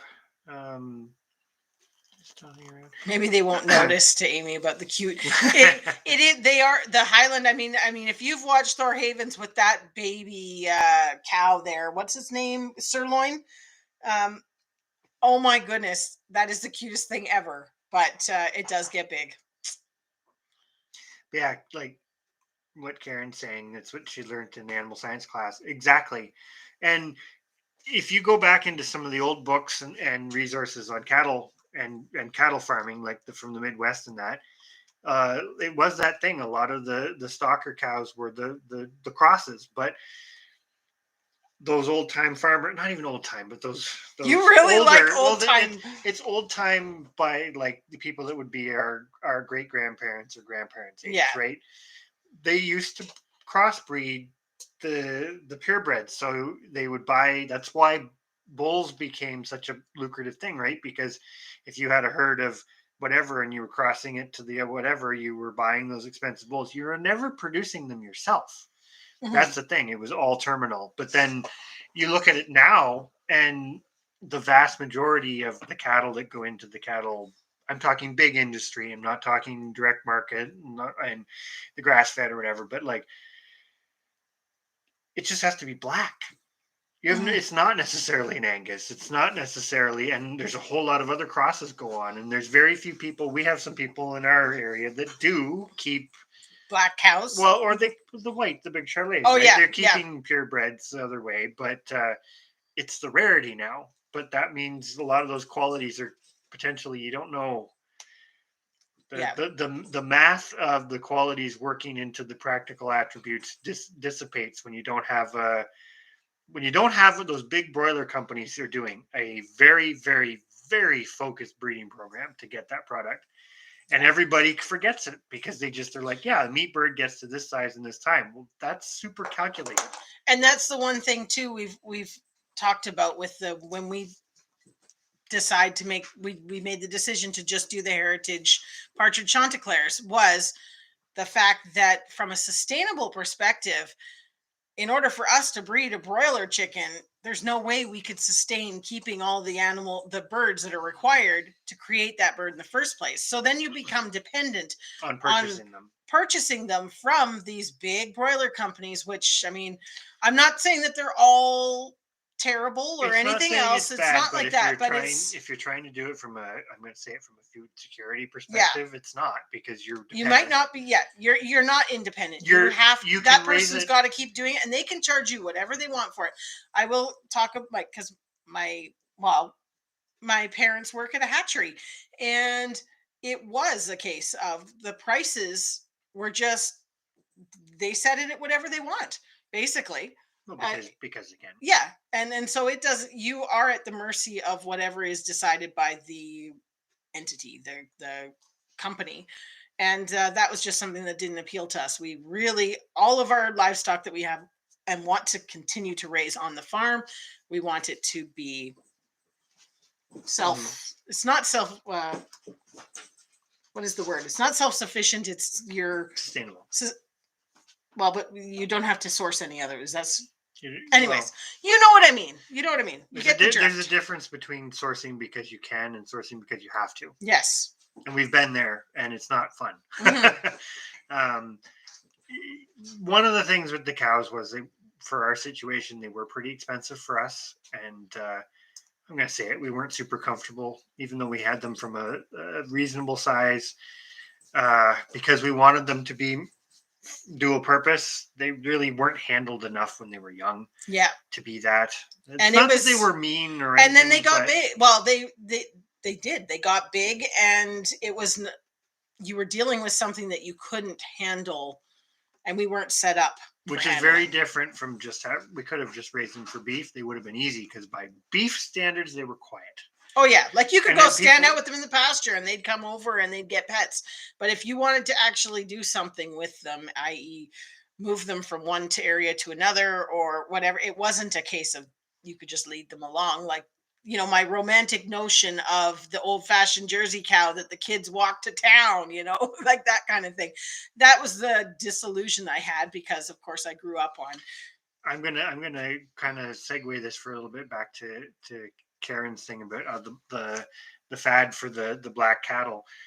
I think that's one thing that happens a lot, and hopefully I'm not trying to say anything negative about anything or either, but businesses are there to make money. Businesses are there to, especially in agriculture, it's that what we're offering is the business is better than what anybody else is, right? It's marketing. It's all marketing. And it's like, I'm going to pick on heritage chickens. Everybody's like, oh, heritage chickens. I shouldn't say everybody.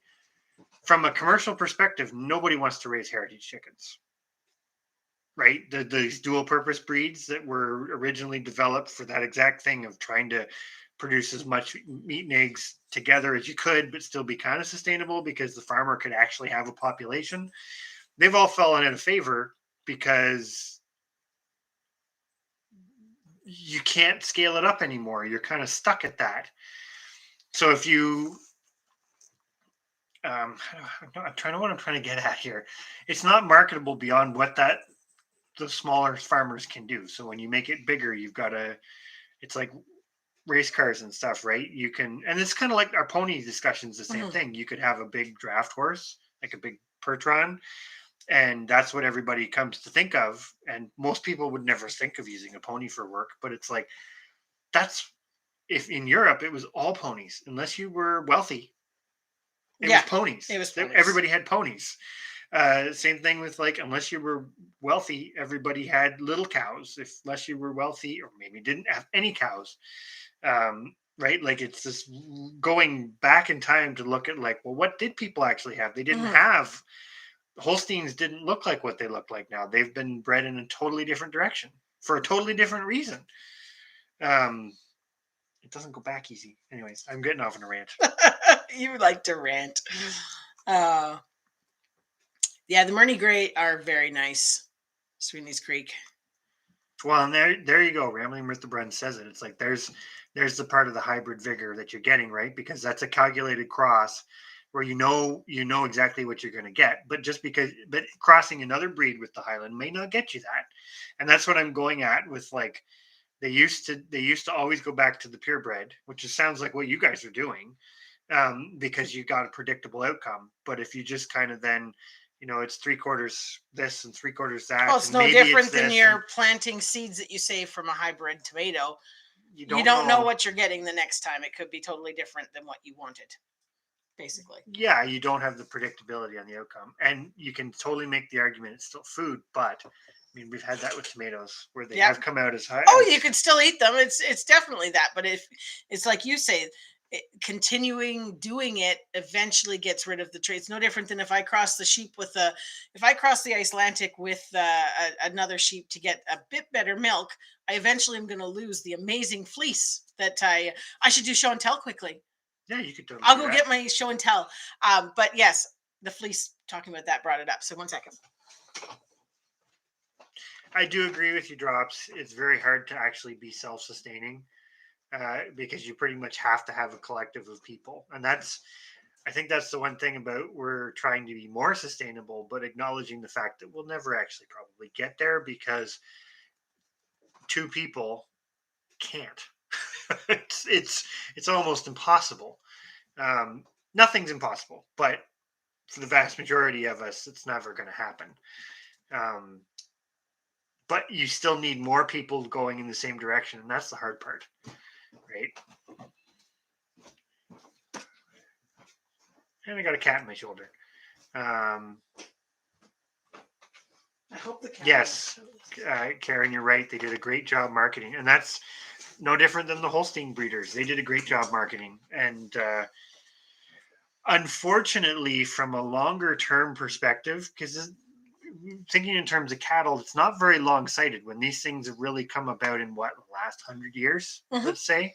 Let's give it a buffer. Last 100 years, in relation to human lifespans and humanity on the planet, that's nothing. And so you got to question sometimes how short-sighted are some of the goals. Yeah, and I'll leave that. I'll leave that one there as a little nugget for later. Nuts. Yeah. Yes, not scalable to a certain point. Or beyond a certain point. Yeah, and that's the thing, right? It's like the old thing of in Canada, they used to give everybody 100 acres. There's a whole bunch of other problems with that. I'm just going to leave that one there too. But because at that time, it was like you needed X amount of resources to do X, Y, and Z. And now people are living on little postage stamps and not realizing how subsidized everything is to allow them to live that way. Do you want me to show my show and tell quickly? Yep. So this is my show and tell. Because I mentioned the sheep fleece, and we were talking about crossbreeding and how I would lose that if it's still a little damp, but I washed a whole bunch of sheep fleece, and we were actually in, is Angie still in here? I think so. I've seen her talking. We were in Me and New Acres Live last night, and she was talking about getting into stuff that was non-perishable, that kind of thing, which is something that we really do here with the, crafting and stuff like that. It's nice as maybe an income later down, or not an income, but it adds to the pot, the kitty, I guess you could say, down the road. But we always say it's better to develop things that are non-perishable because it doesn't matter. This fleece was in a box down in our basement, and it's from 6 years ago, and I washed it. It was just nasty. And I washed it today, and look at it. It's like this. I hope it captures it. It's a beautiful silver gray. Mm-hmm. I'm so excited for Chris to card this for me to spin. That's the plan. We're going to wash one more fleece, and then we're going to start carding. But winter project. Anyways, this is something that is why we stay with sheep, because it's absolutely beautiful, and it's so soft. Oh my gosh. But anyways, that was my show and tell. I'm super pleased that I pulled this out of the box after 6 years and it was still gorgeous and fluffy and wonderful. Mm-hmm. What's another part about it being non-perishable, which is nice. Yes. Well, relatively speaking. But you can see, this is one of the things about the Icelandic. I'm going to just quickly have a thingy here. I'm pulling it right back. So this is basically where I cut it off the sheep. And that's how long it is. So put your hand in there, Chris. It's like almost double. So it's probably almost 9 inches long. That's the fleece that goes out, right? Yeah. And the inner stuff is about 4 inches. But that is a gorgeous fleece right there. Anyways, that's my exciting news. But that's another part about, like, we're very pulling the fleece. Well, we that's funny. Miles. But we talk a lot about the food side of it, but there's so many other pieces to it too, right? Like when you're trying to, it's like being more quote unquote sustainable is also using as much as you possibly can. It doesn't mean you have to eat it all. Well, this is where we come from on the sheep thing, is especially now we haven't done it yet, but stay tuned, watch this space, because this year we are proving the wonderfulness of the sheep for milking as well, which makes them a homestead powerhouse, in our opinion. So I'm super excited for the sheep. It was my thing. I kind of really wanted the sheep. Yeah, but it makes sense. But I can make us clothing. If there's a crisis, I can make us clothes. The sheep makes sense. We can have milk and we can have food, meat. The space we have. Yeah. Because we can utilize the space we have well to produce the products out of them for very little for the scale that we want to do.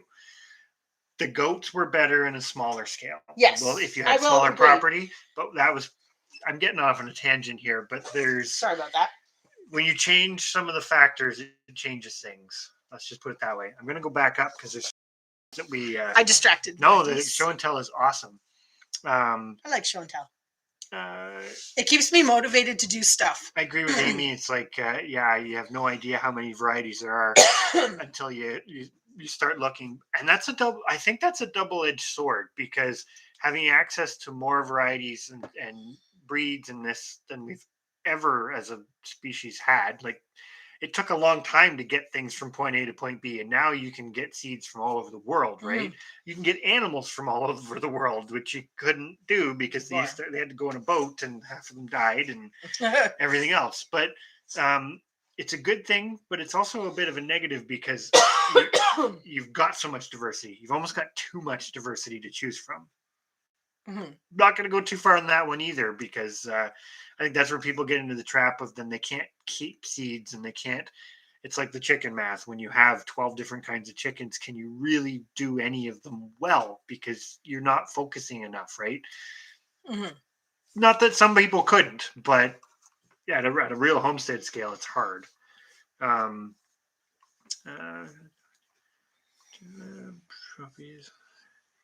Yeah, the Holstein thing's interesting, right? Because they purposely allowed some breeds to be crossed in, and it's amazing to see old photos. And I pick on Holsteins. Not that there's anything wrong with Holsteins. There's nothing wrong with any of the stuff we're talking about. No. There's nothing wrong with broilers. There's nothing wrong with it. It just depends on what your end goal is. Yeah, but that's the why, like what we talked about in our video the other day. It's the why. But it's amazing to see old photos from just the turn of the 19th century of how small Holsteins were. They weren't much bigger than what people picture for the Jersey. Like, and that's in Ontario.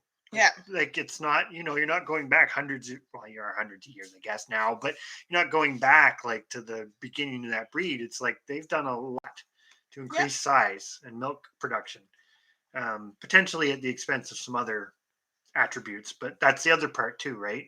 A dual purpose heritage flock, you're balancing. So you're never really going one way or the other too much, which kind of keeps you moderate. But when you start going further. Red in the Valley loves show and tell. I'm going to show one more thing. Sure. You can keep talking, Yeah, when you start going further in those exaggerations, sometimes you lose other qualities that you don't even know you've lost. I love doing show and tell too. And you said, it doesn't go bad. Yeah, wait till you see these. I'll make a list for when people, if you want some. Chris has to do a lot more carding for me, though. We do spin, we card, spin, knit. Well, you knit and crochet.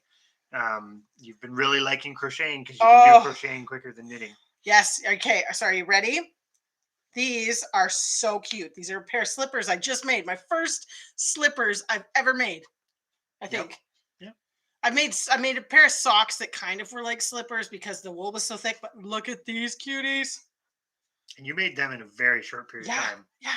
Aren't they just the cutest? That's 100% Icelandic That's all wool. our Icelandic. This one here is Enya's brown fleece, and that's Lila's white fleece. Or no, that's actually Red's tan fleece. But aren't they just super cute? Well, thank you, Drops, for sharing that.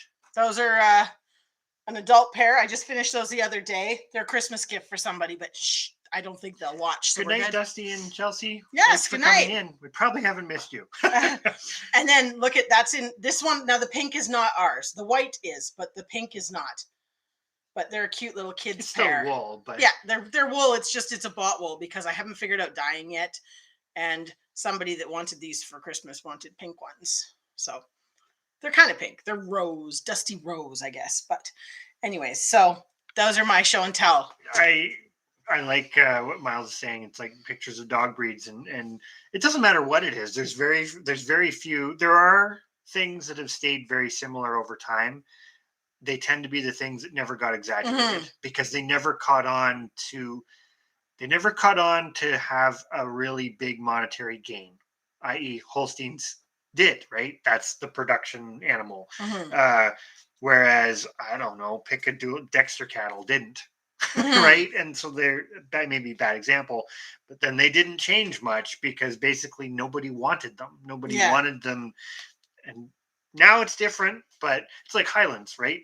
They're not heavy milk producers, and like Rambling with the Brun said, they take 2 years to finish. Well, why would anybody in today's modern agricultural system want them? Well, because of their practical production qualities. They're super hardy, and they do have a good meat flavor, and they don't have the same fat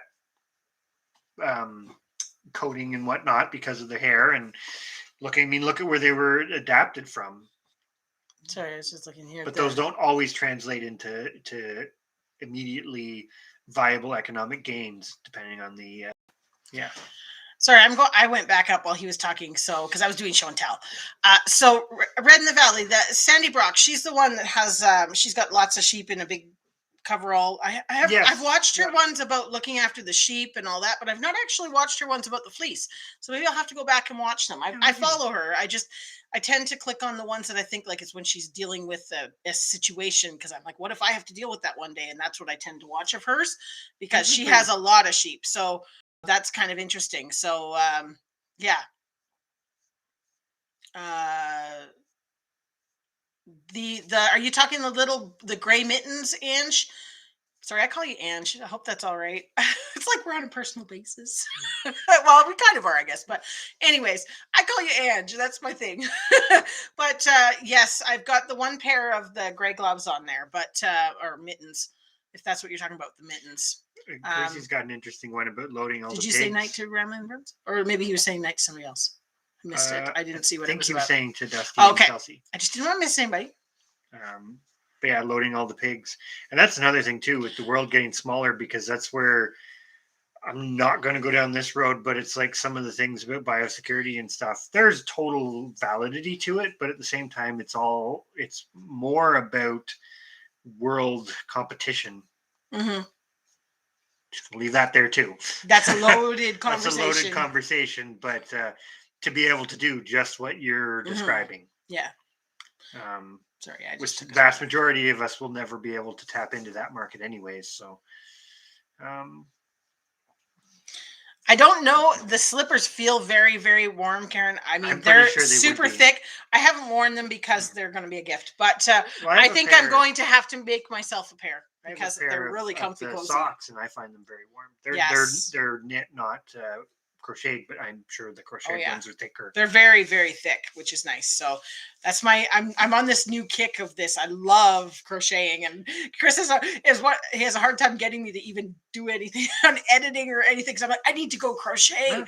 I need to learn how to do it, because I usually end up doing It's become my thing before bed. I just sit and crochet, and then the next thing I know, it's like midnight. Well, and I'm like, what am I doing? Usually I end up doing the carding. Yeah. You spin, and then I you knit spin, or and crochet. yeah. So I need to learn another skill too. Not Yeah. that you can't card. And I do want to, this winter, I'm going to learn for practice dyeing, because I have quite a bit of white fleece and quite a bit of that light silvery gray. Well, you can dye all the colors. Yeah. Just they So come out a little I'm different. excited to try the dyeing. That'll be interesting. But I want to do all natural dyes. So that'll be fun. Drops has got a great point about learning all these skills, right? And that's the big thing. You have to to learn them, you have to go out and do them.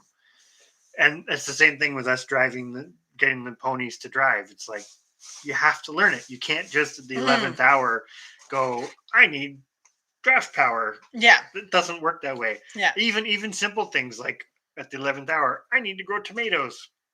It's 50-50 chance that might not work for you if you've never done it before. This goes back to, I mean, does school even teach home ec anymore? No. Like home ec and what is the construction one that they used to have?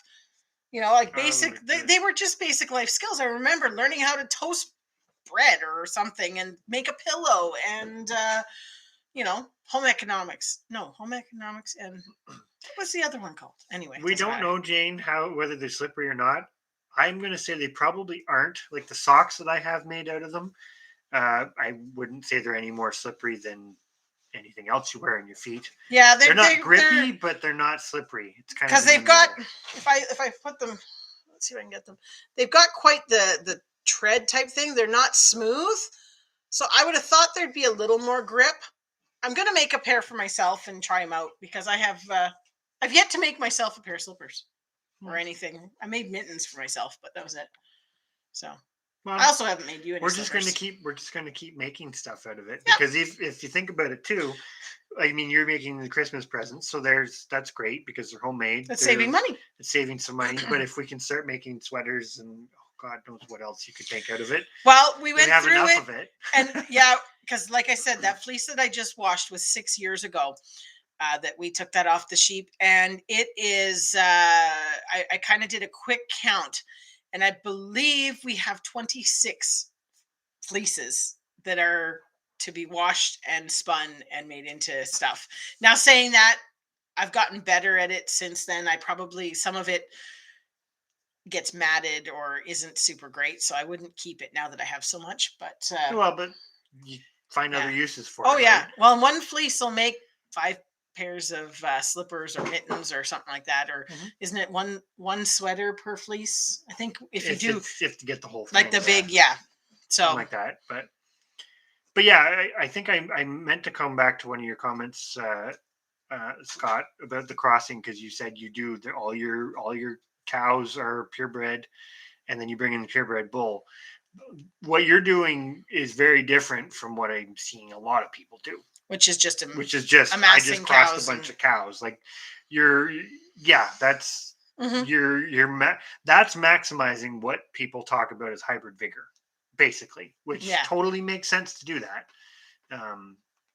So I hope you don't think we're saying anything negative about that. Oh no, what you're doing. Well, but we were saying though, that was the thing. It's like the people that bought the sheep from us for the dairy, they were buying them to be the breeders because they kept full flocks of the purebred too, they were big enough to do that. Or maybe it wasn't full flocks. They maybe kept a flock of Icelandic and they just used rams of the other. But then because they were independent. Yeah. They weren't buying. Yeah. So shop anyway. Class. There you go. Drops some of your quilts. Thank you very much, Drops. The quilting side of things is something I really enjoy doing. I do want to do a bit of video stuff or around and about that sort of thing. We just haven't, I don't know.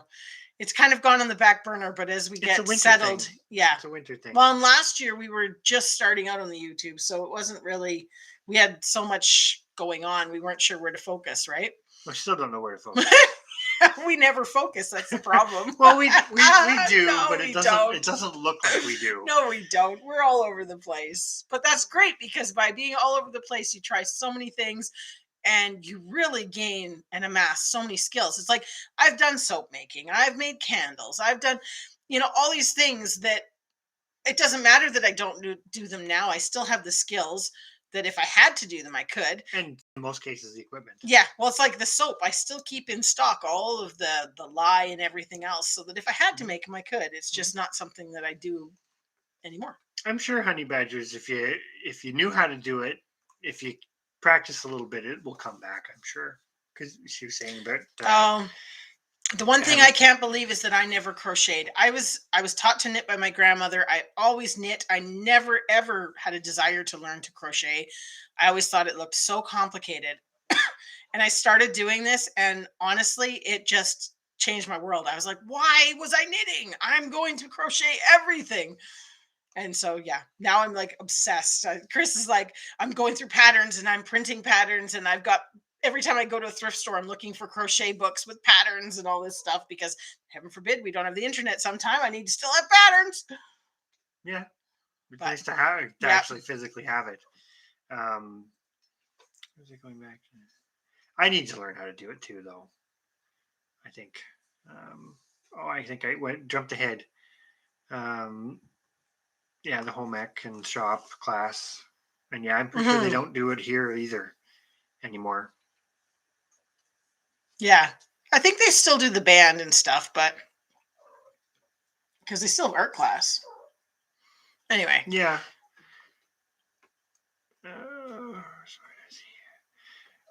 I just wanted to make sure, Scott, that I wasn't sounding too whatever.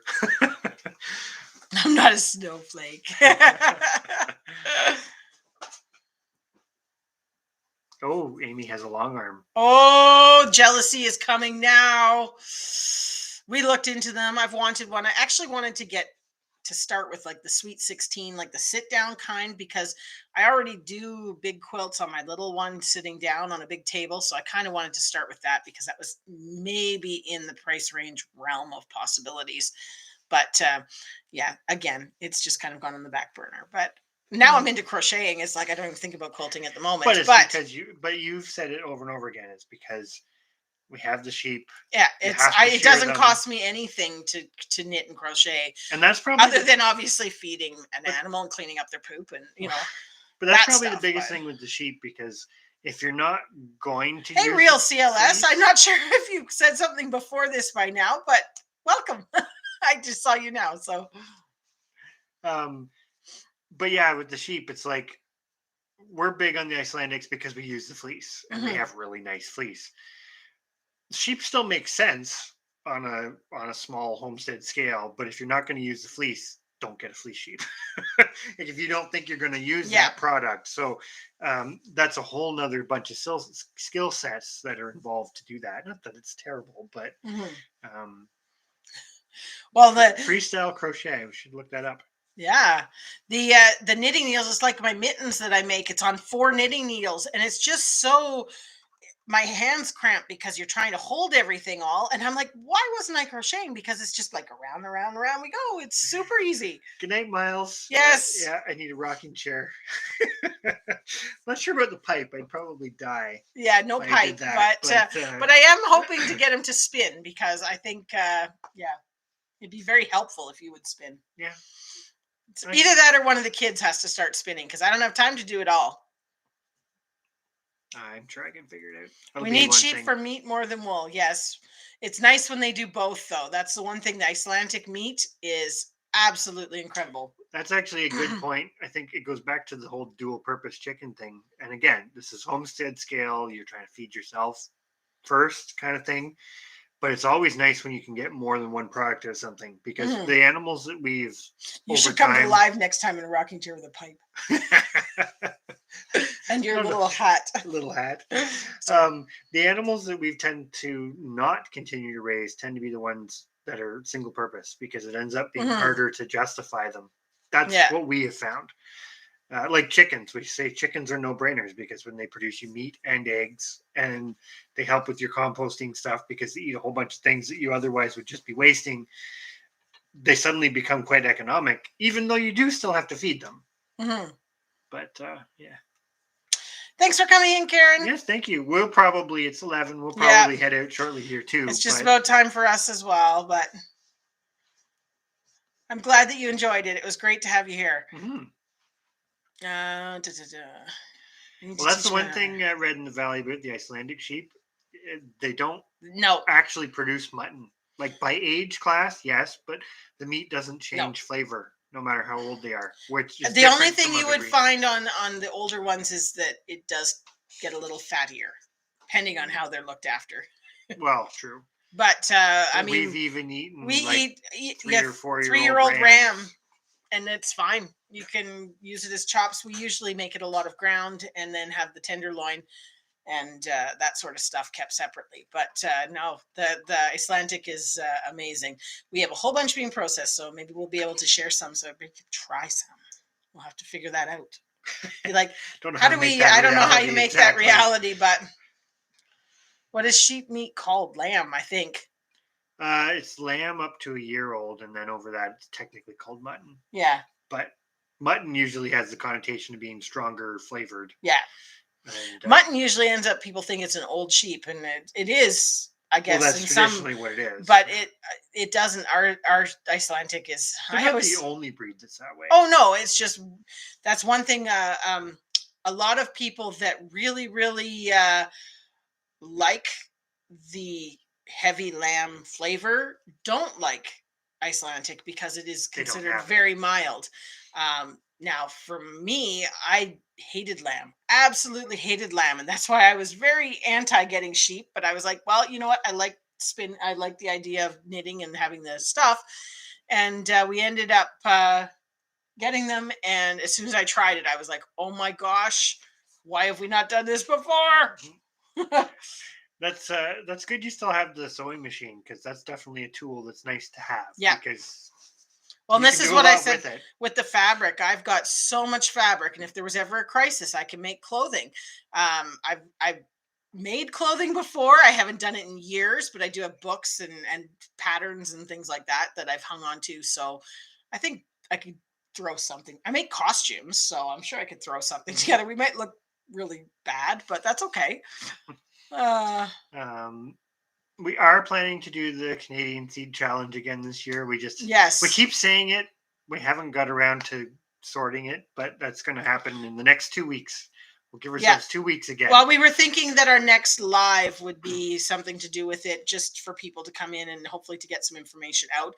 Obviously, our lives, we go on tangents about everything, so it's not specific to that, but we just thought we would throw it out there for people to kind of come in and say they were interested in it. But we do want to get a video posted out and hopefully have people organized so that we can do the seed exchange in January after all the holiday mailing and craziness. I was going to go. The Icelandic sheep doesn't taste like No, goat. Goat, nothing like goat. It's like its own thing. I don't know how to describe it. Doesn't taste like beef. It's just it has its own flavor. That's It's very its own thing, and it's amazing. I relate it to butter because butter is one of my favorite things in the world, and I often say that my lamb tastes like butter. It doesn't taste like butter, but it just is that. Good night, Jane. Yes, Thank you very much for coming in. Also, I was going to say to Amy, we do usually every Tuesday, and if we don't do it on Tuesday, we post on our community tab. So if you've hit the little bell thing when you've subscribed, you'll get the notices for the community tab. And that's what we just let people know. But otherwise, we usually do Tuesday at 8:30. Mm-hmm. Today we had technical difficulties, and it was almost 9 before we got back on. But usually 8:30, and we try and keep going with that, especially over the winter time. That is interesting about the salting the lamb meat or the sheep meat because we never tried that to cure it, kind of like pork. No, because that's one of the nice things about pork, right? You can salt it yeah. and keep it for a very, we should very look long into time. that because that might be a. Well, there you go. Be like lamb jerky. Then you could never have too many lambs. Because you don't always get the same every year. But, exactly, but yeah, we got quite a few. Well, we don't have a lot from this year's season, but next year we will have a lot because we're breeding 12 sheep. So we will end up with close to 20 babies, I'm sure. And then our actual overall flock will kind of level out at whatever number we kind of need to get the amount of milk that we would like to have from them. So that'll be our learning thing is how much milk do they produce because we want to get X amount of milk for X period of time. Mhm. How many sheep do we have to milk to do that? That'll be the thing we'll have to find out. We would definitely be interested in the that curing process for the lamb Mhm. because that's not something I've. I think I vaguely knew you could do it, but I'd never really looked into it or tried it because we usually just eat it all fairly quickly. Yeah, we But don't it would tend be to. nice. That's one thing we're kind of always on the fence because we do have freezers. We kind of say it's like even if the power goes out in the wintertime, Mhm. because usually the freezers aren't full come summer. If power goes out, you can still keep it frozen, so it's Yeah. not as big of a problem for us as maybe some parts of the world. But it'd be nice to find other ways to preserve some, at least a portion of the Mhm. meat that we produce. Yeah. Write in. Can I write? I can write here, right? I'll just put our. Well, maybe. Can I? Yeah. Yeah. Or if I'm shaking it. I was just going to put our email Yeah. because if you don't mind sending us an email on the curing process, that'd be awesome. Good night, Karen. We Yes. keep saying it, but we're probably going to do the same here very shortly. So Yes. Oh, and Drops just put it for us as well. Thank you, Drops. and we usually do go for a while because Yeah, we both we're talk a chit lot. chatters. We tend to be on until usually pretty close to this time. And then we kind of As look at much, it and go, and then we keep saying we really have to go. We really have to go, and then we don't. We keep chatting. But the other thing we do a lot with the sheep is we do grind it. We debone it when we do it ourselves and yeah, grind we it do. and use it the And same way stewing as meat, I do a lot of pressure can stew recipes, Mhm. things like that with the lamb. They're very good. Love it, pressure canned. But yeah, we do eat a lot of. We love lamb burgers. That's Mhm. got to be one of the kids' favorite things. It's a go-to for us, lamb burgers, and we use it for like shepherd's pie and that sort of Oh, stuff. it's really good for that. Yeah, it makes really nice lamb shepherd's pie. Yeah, that actually does sound pretty good. Yeah. Steak. Oh, Oh, cat on the computer. This is happens. We know it's time because the cats all start coming saying you haven't fed us yet. It's bedtime. Yeah. Yeah, me and you, Angie, you guys were it's usually your dog wants out and you guys are still chit-chatting and the dog has to wait. The dog has to wait. Well, for us, it's our cats want to be fed. And we're like, too bad. A Carry electric canner. Hmm. But you ate all of it. That happens. We made split pea and ham soup the other day, and I was going to pressure can it, and then we ended up we ate it for lunch, and then we had it for dinner, and then it was like, well, there's only like a couple jars left, so then we just put it in the fridge, and then we had it. Anyways, it went pretty quick, but that's all right.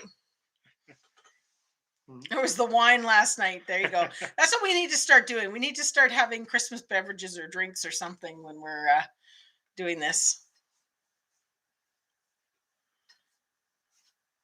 Almost a set it and forget it canner. Interesting. I have to look that up. Yeah. Did you write that down? No, I didn't. I'm writing it now. Another thing on the list. Carry electric canner. I like set it and forget it kind of things. Good night, Crucy. Thank you as always for coming in.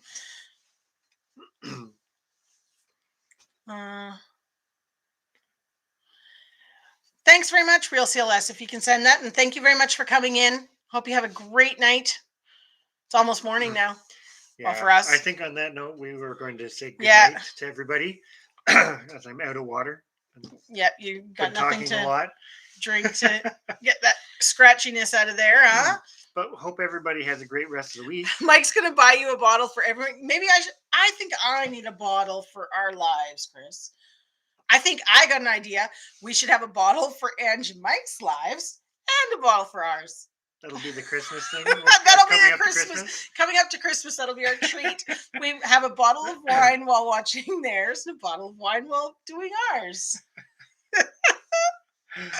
Oh, that'll be. Tis the season. That'll make. Actually, to be honest, we've been a little bit because we don't really drink too much or anything like that, and we've been mixing up our Christmas. I call it my Christmas drink, and if you like making kind of special drinks for that sort of occasion, it's 1 ounce of what are the McGuinness? You know, the creme de coco and the And And, and the peppermint one. So you take 1 ounce of the McGinnis peppermint. It's like a peppermint schnapps almost, but it's like, I think it's creme de peppermint. I could be think so. wrong. Anyways, it's empty, so I can't go get the bottle. But you take 1 ounce of that and 1 ounce of the creme de coco, put it on ice, and then you top it up with a little bit of milk. Oh my gosh, it's like, I don't know. For me, it's Christmas in a cup. I don't know It's why, but oh, it's good, and It's it goes down really, really, really, really good. I opened up the link. Thank you for sending that, Yes. Drops. Oh, and Scott's doing day drinking. Lives turn into comedy hour. Yes, they do the usually. maple moonshine. Yes, Oh, we've had that. And Angie likes the plan. So we're just going to drink. Let's just drink. I like it. Christmas drinking. So Perth eggnog, Distillery. what brand do you like? I don't know. I don't think I've ever really had a specific brand. Are you I don't know, talking you like like- alcoholic eggnog or just like regular buy at the store eggnog? Organic meadow. Yeah, that's Creme de menthe. That's the one. Thank you, Amy. Yes. See, other people know what I'm talking about, even if I can't get it out right. Anyways, that mixed with the creme de coco and a little bit of milk. Oh, it's so good. Like, it's Chris, I mixed one, and by the time I've even sat it down and gone to sit mine on the other thing, he's drank half of it. true. Can make cripplers. What is that? Maple moonshine. We heard We've had that one. we've had that one. And what's the other one that's upstairs that we haven't tried yet? Is it the apple pie? Might be. That's I think that did they do an we did the Yeah, butter they do an tart apple one, pie. and I think we polished off the butter tart one pretty quick, and now we've got an apple pie one from the Perth. They do some really neat ones though, that Perth distillery. And they're not always the same, because don't they do a few that are like very seasonal or very like small batch? So sorry, we're going down a conversation of drinks now, but what is in a crippler?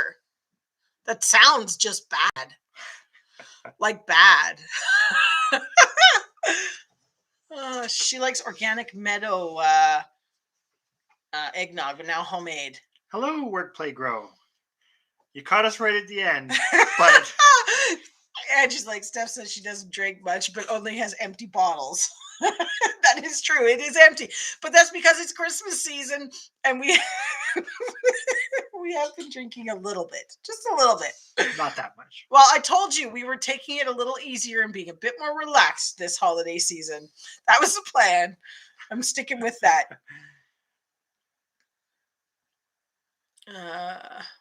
That and the crabapple liqueur stuff we make is pretty good. I like that. Yeah, the crabapple liqueur is pretty good too. We still got about 8 bottles of that, so we should be sweet for over the holidays. That's the one that we make with the sugar and vodka. Mhm. And it's so good. Yeah, it's pretty good. Amy knows her alcohol, so she knows what I'm talking about. I'm still waiting to hear. Okay, cripplers are rum, Sprite, pineapple juice. Well, that's easy enough. Put a little fruit, some cherries on a little sword. Be perfect. Okay, we could do that one. You'll be crippled after a couple. Just regular white rum or like spiced rum, or does it matter? Maybe you could do either. Yeah. I guess what would go with pineapple juice? Bacardi rum would go really nice with pineapple juice. That would be bad because they'd be gone. For medicinal purposes, yes. Mike makes a mean apple pie. Are we talking about the actual pie or it's the drink? Oh, the drink. Okay. So what's in an apple pie drink? I'm guessing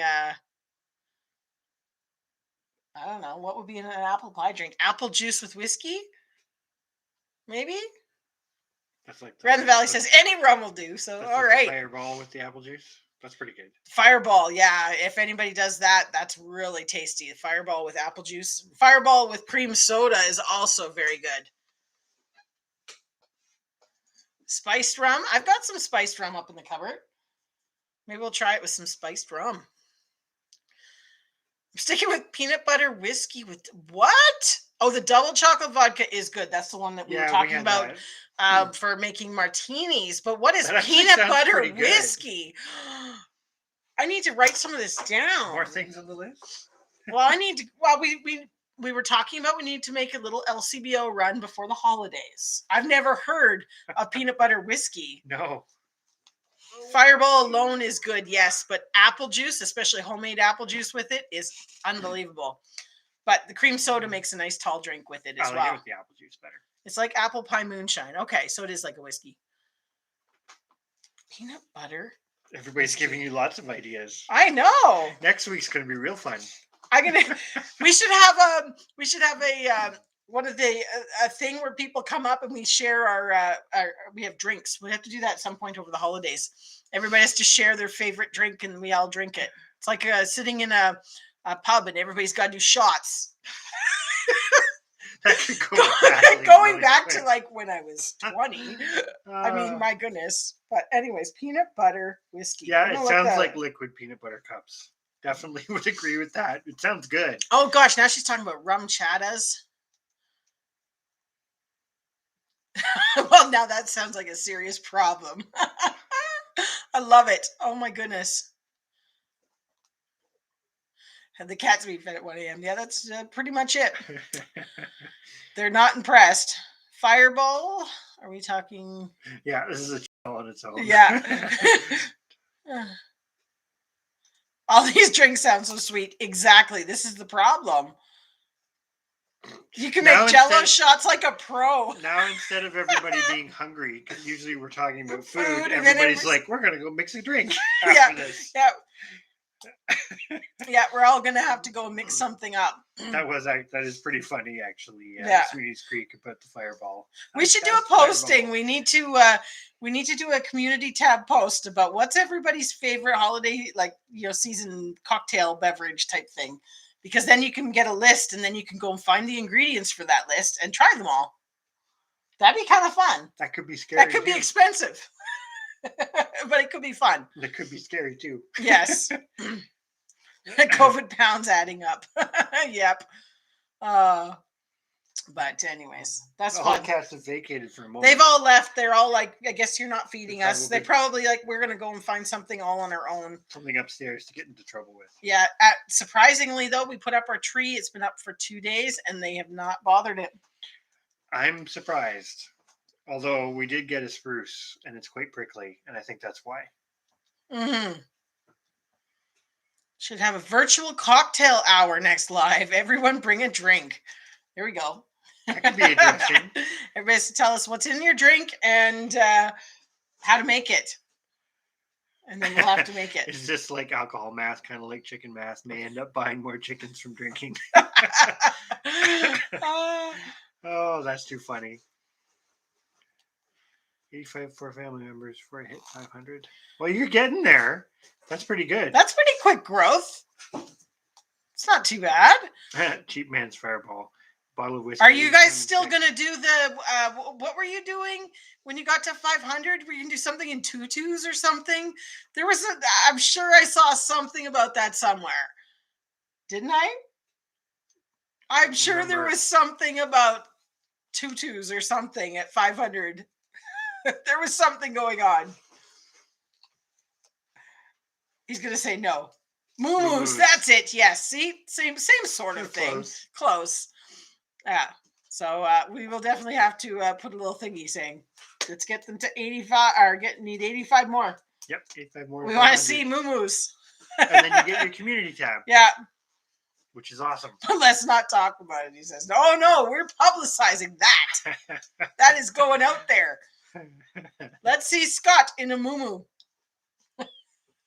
Yeah, I think Drops has this right. It's got the potential to go south really quick. Yep.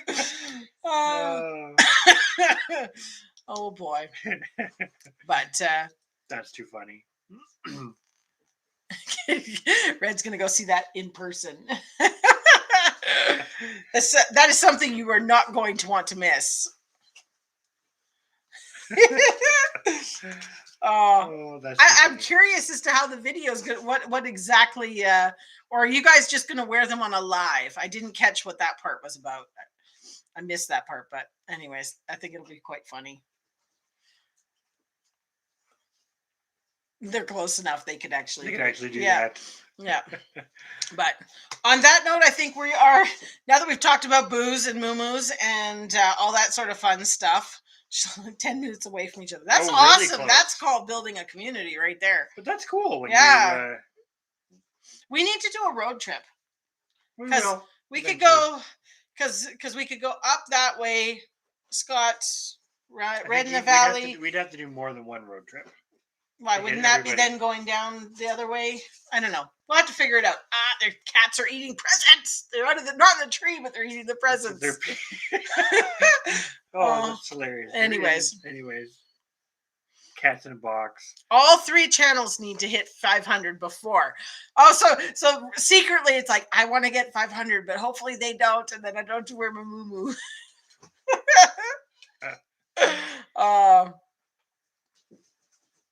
Oh, we don't judge. If you know, this is the beauty of editing. This is the beauty of editing. This is like when me and you Acres came and Thorhaven, we're like, yeah, you're seeing the whole thing, not the edited version. Although, to be honest, we do we do show pretty much it's like this. It's not hidden. This is what it is. We don't hide too much. There's junk places. It's what happens. But anyways, poster sticker. Oh, we posted that video for Ramley Runs. Awesome. Anyways, let's wrap this up. We're now almost 11:30. We're gonna head to bed and look forward to chatting with everybody again. Hopefully, everybody has a great week and a great weekend. Yes, and we will be back next week with drinks in hand and more conversation. It could get really interesting, really fast. Well, you know, as the holidays come, why not? Right? But thank you, everyone, for joining us. And we appreciate it. And definitely make sure you have a great rest of the week. And we will see you next time. We'll see everybody later. Good night. Maybe.